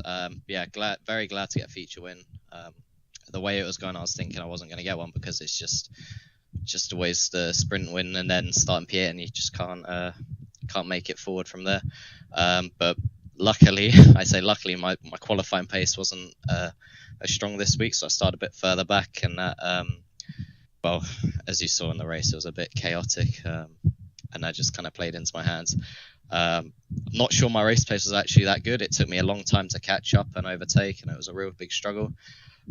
So I felt like I had to work really hard for this one. Probably the biggest relief I've had ever crossing the line. Yeah, no, happy to pick up a feature win, especially at this track. So do the team proud. Yeah. Yeah. So yeah. Red Bull Ring, Red Bull win. Good point. Absolutely. You and I have chatted a little bit. I've talked with Graham about it too, and we mentioned it on broadcast. There's less pressure on you because you had a bad first round. It was recovery. So you were really just chipping away. You're looking to get points. You're looking to get that consistency. Now you're in this, and all of a sudden Diogo Pinto's come through the field and he's behind you. That was a championship battle drive right there, wasn't it? Now you're looking at this very differently now, aren't you? Yeah, I mean, Diogo was absolutely flying. I've not seen pace like that in this car. So yeah, hats off to him. He was insanely fast, and that's why it was for me such a struggle to hold him off, because I could just tell he had so much confidence in the car, so much feeling and grip, or feeling for the grip. So yeah, it was really hard to hold him off. But yeah, honestly, even if I'm last in the championship, I'll still have the same pressure because I put pressure on myself. That's always going to be the way it is. So yeah, nothing changes on that front, luckily, no matter what. But yeah, it's obviously in the situation, it was a pretty intense fight, and I was aware of that. Yeah, well, just from my perspective, it seemed like you were battling a little harder for it today because it's points that matter. Great job. Look, it's been great to see the recovery. It's hopefully something we see a little bit more of. Yeah, thank you very much, and I'll see you guys in 2 weeks. Absolutely, 2 weeks' time, as we're joined now. Diogo Pinto, who, look, you're phenomenal in a Porsche Cup car. I'm going to call you out. You're not the best at camera placement, but that's a heck of a drive today. 14th, not your best qualifying, and still you managed to come out with a second in the feature. Yeah, it was quite a tough race. My hot lap pace was quite nice. I just streaked away right in the last corner. I think I was on for a mid-5, high-5, so it would have maybe been pole, but that's how it is. Sprint race was not great. I made some mistakes. I think there was a chance there I could have gotten P8, but I'm quite happy with the main race. It was a hard race. I think maybe with better luck I could have gotten Sebastian at the end, but it was a really nice fight with a lot of respect and hopefully some more to come. What's changed for you this year? Because, I mean, look, crazily enough, you've had, this is your third place, but it's only your second in a feature race. Rookie last year, you were quick, but not this quick. What's been the biggest change for you? I would say some things like obviously the car changed. Some top guys dropped out of the series, and I think just overall I got quicker. I got like smarter in the races. I fixed some of my issues, and this year I'm where I want to be, and I'm fighting for the championship. Yeah, and I know that last year as well, just talking to some of the other drivers, they said that the pace was there, but as a rookie, you were almost too aggressive. This year, it seems like consistency is there. Today, especially, a lot of the top guys made mistakes, and you were able to get through it. I mean, is it also a change of mentality in the race itself, not just the pace? I would say in some situations, you need to know when to back out and when to go for moves. Today, especially, I had to send it as hard as I could. I choked quali and sprints, things didn't go my way. So in the main race, I knew I had to gain points. So I just took my chances and moved up the positions. Love it. Look, I think it's been phenomenal. I think today's drive, we're only halfway through the championship, but if we come to the end of the year and the table looks similar, today will be a standout. I mean, that's a great recovery of a situation that, Sebastian could have hauled in a bunch of points on you, and you took exactly the biggest chunk possible back. So that was very, very well done. Congratulations to you on the second place. Yep. Thank you. And in third, the man we talked to earlier. What a day for you, Charlie. This is more what we would have expected. I don't want to take away and say, oh, you're underperforming, young man. No, but you got to win your first win in the series today, and a podium as well, and looked very good on track the whole time. So you must be pretty pleased. Yeah, happy to survive that second race, actually. That was pretty hectic. Yeah, it was pretty wild. Yeah, I was, trying to keep it on the track, and yeah, pretty amazed I actually managed to finish that with all the fighting going on. Yeah, well, 3 straight podiums if you go back to Silverstone as well, and certainly pace is one thing, but attacking is another. It seems like today there was some unfortunate circumstances. Talk through the start as well, because you were 8th place on the reverse grid. Zach goes off in front, chaos ensues. Sebastian barely makes it around it. Max Benecke spins. Where were you in all of that? Because that's a split-second decision that could have killed the entire weekend right there. Yeah, so I actually had a really good start. Off the line was all right. It was pretty even, but got into turn 1 and I think made up 2 positions. One on Kevin and one on Zach, unfortunately, for Zach. But yeah, and I was going to try and make a move. I wanted to see how the car was, because in practice we had really bad, just the fronts would just die pretty much in the feature when you're behind people. So tried to make a move early on. It didn't really work out, and then from then on I was just understeering a lot. But yeah, managed to work in the end. It did indeed. A double podium today. That's awesome for your championship. This is, I think, the most competitive year we've ever had, and I think you're right there in it, just like everybody else. I think if you're in the top 10 right now, it's looking pretty good, and hopefully we'll talk to you again in a similar situation in 2 weeks' time. Yeah, hopefully. All right, see you guys. Yeah, and Paul, yeah, I think this is... It's awesome. I think Diogo has been remarkable today to recover as he did. That can't go understated. Sebastian has another great weekend. This is what I want to see. Look at that points championships table. This is looking spicy right now. Oh, it's times like these that I'm so glad that I get to commentate on this series. It's absolutely sensational. Diogo Pinto, though, all of that has actually pulled out a gap over second place. It was Zach Campbell going into this round. Now 38-point gap over himself and Sebastian Job, with Kevin Ellis Jr. in and around there with 40 points behind. You look at some of those. Cooper Webster is in 7th place. Okay, he's not really in the championship fight, but he's the best of the rookies out there. Charlie Collins bringing himself into this championship contention, and Jamie Fluke still not out of a shot of this one, that is for sure. I do want to say, even though he didn't finish on the podium and he led most of the race, a real breakout performance by Julien Sonnen. Absolutely, the pressure he must have been under with Sebastian Job and everybody else behind. A really mature drive. I mean, he's in 18th place right now, that was really good.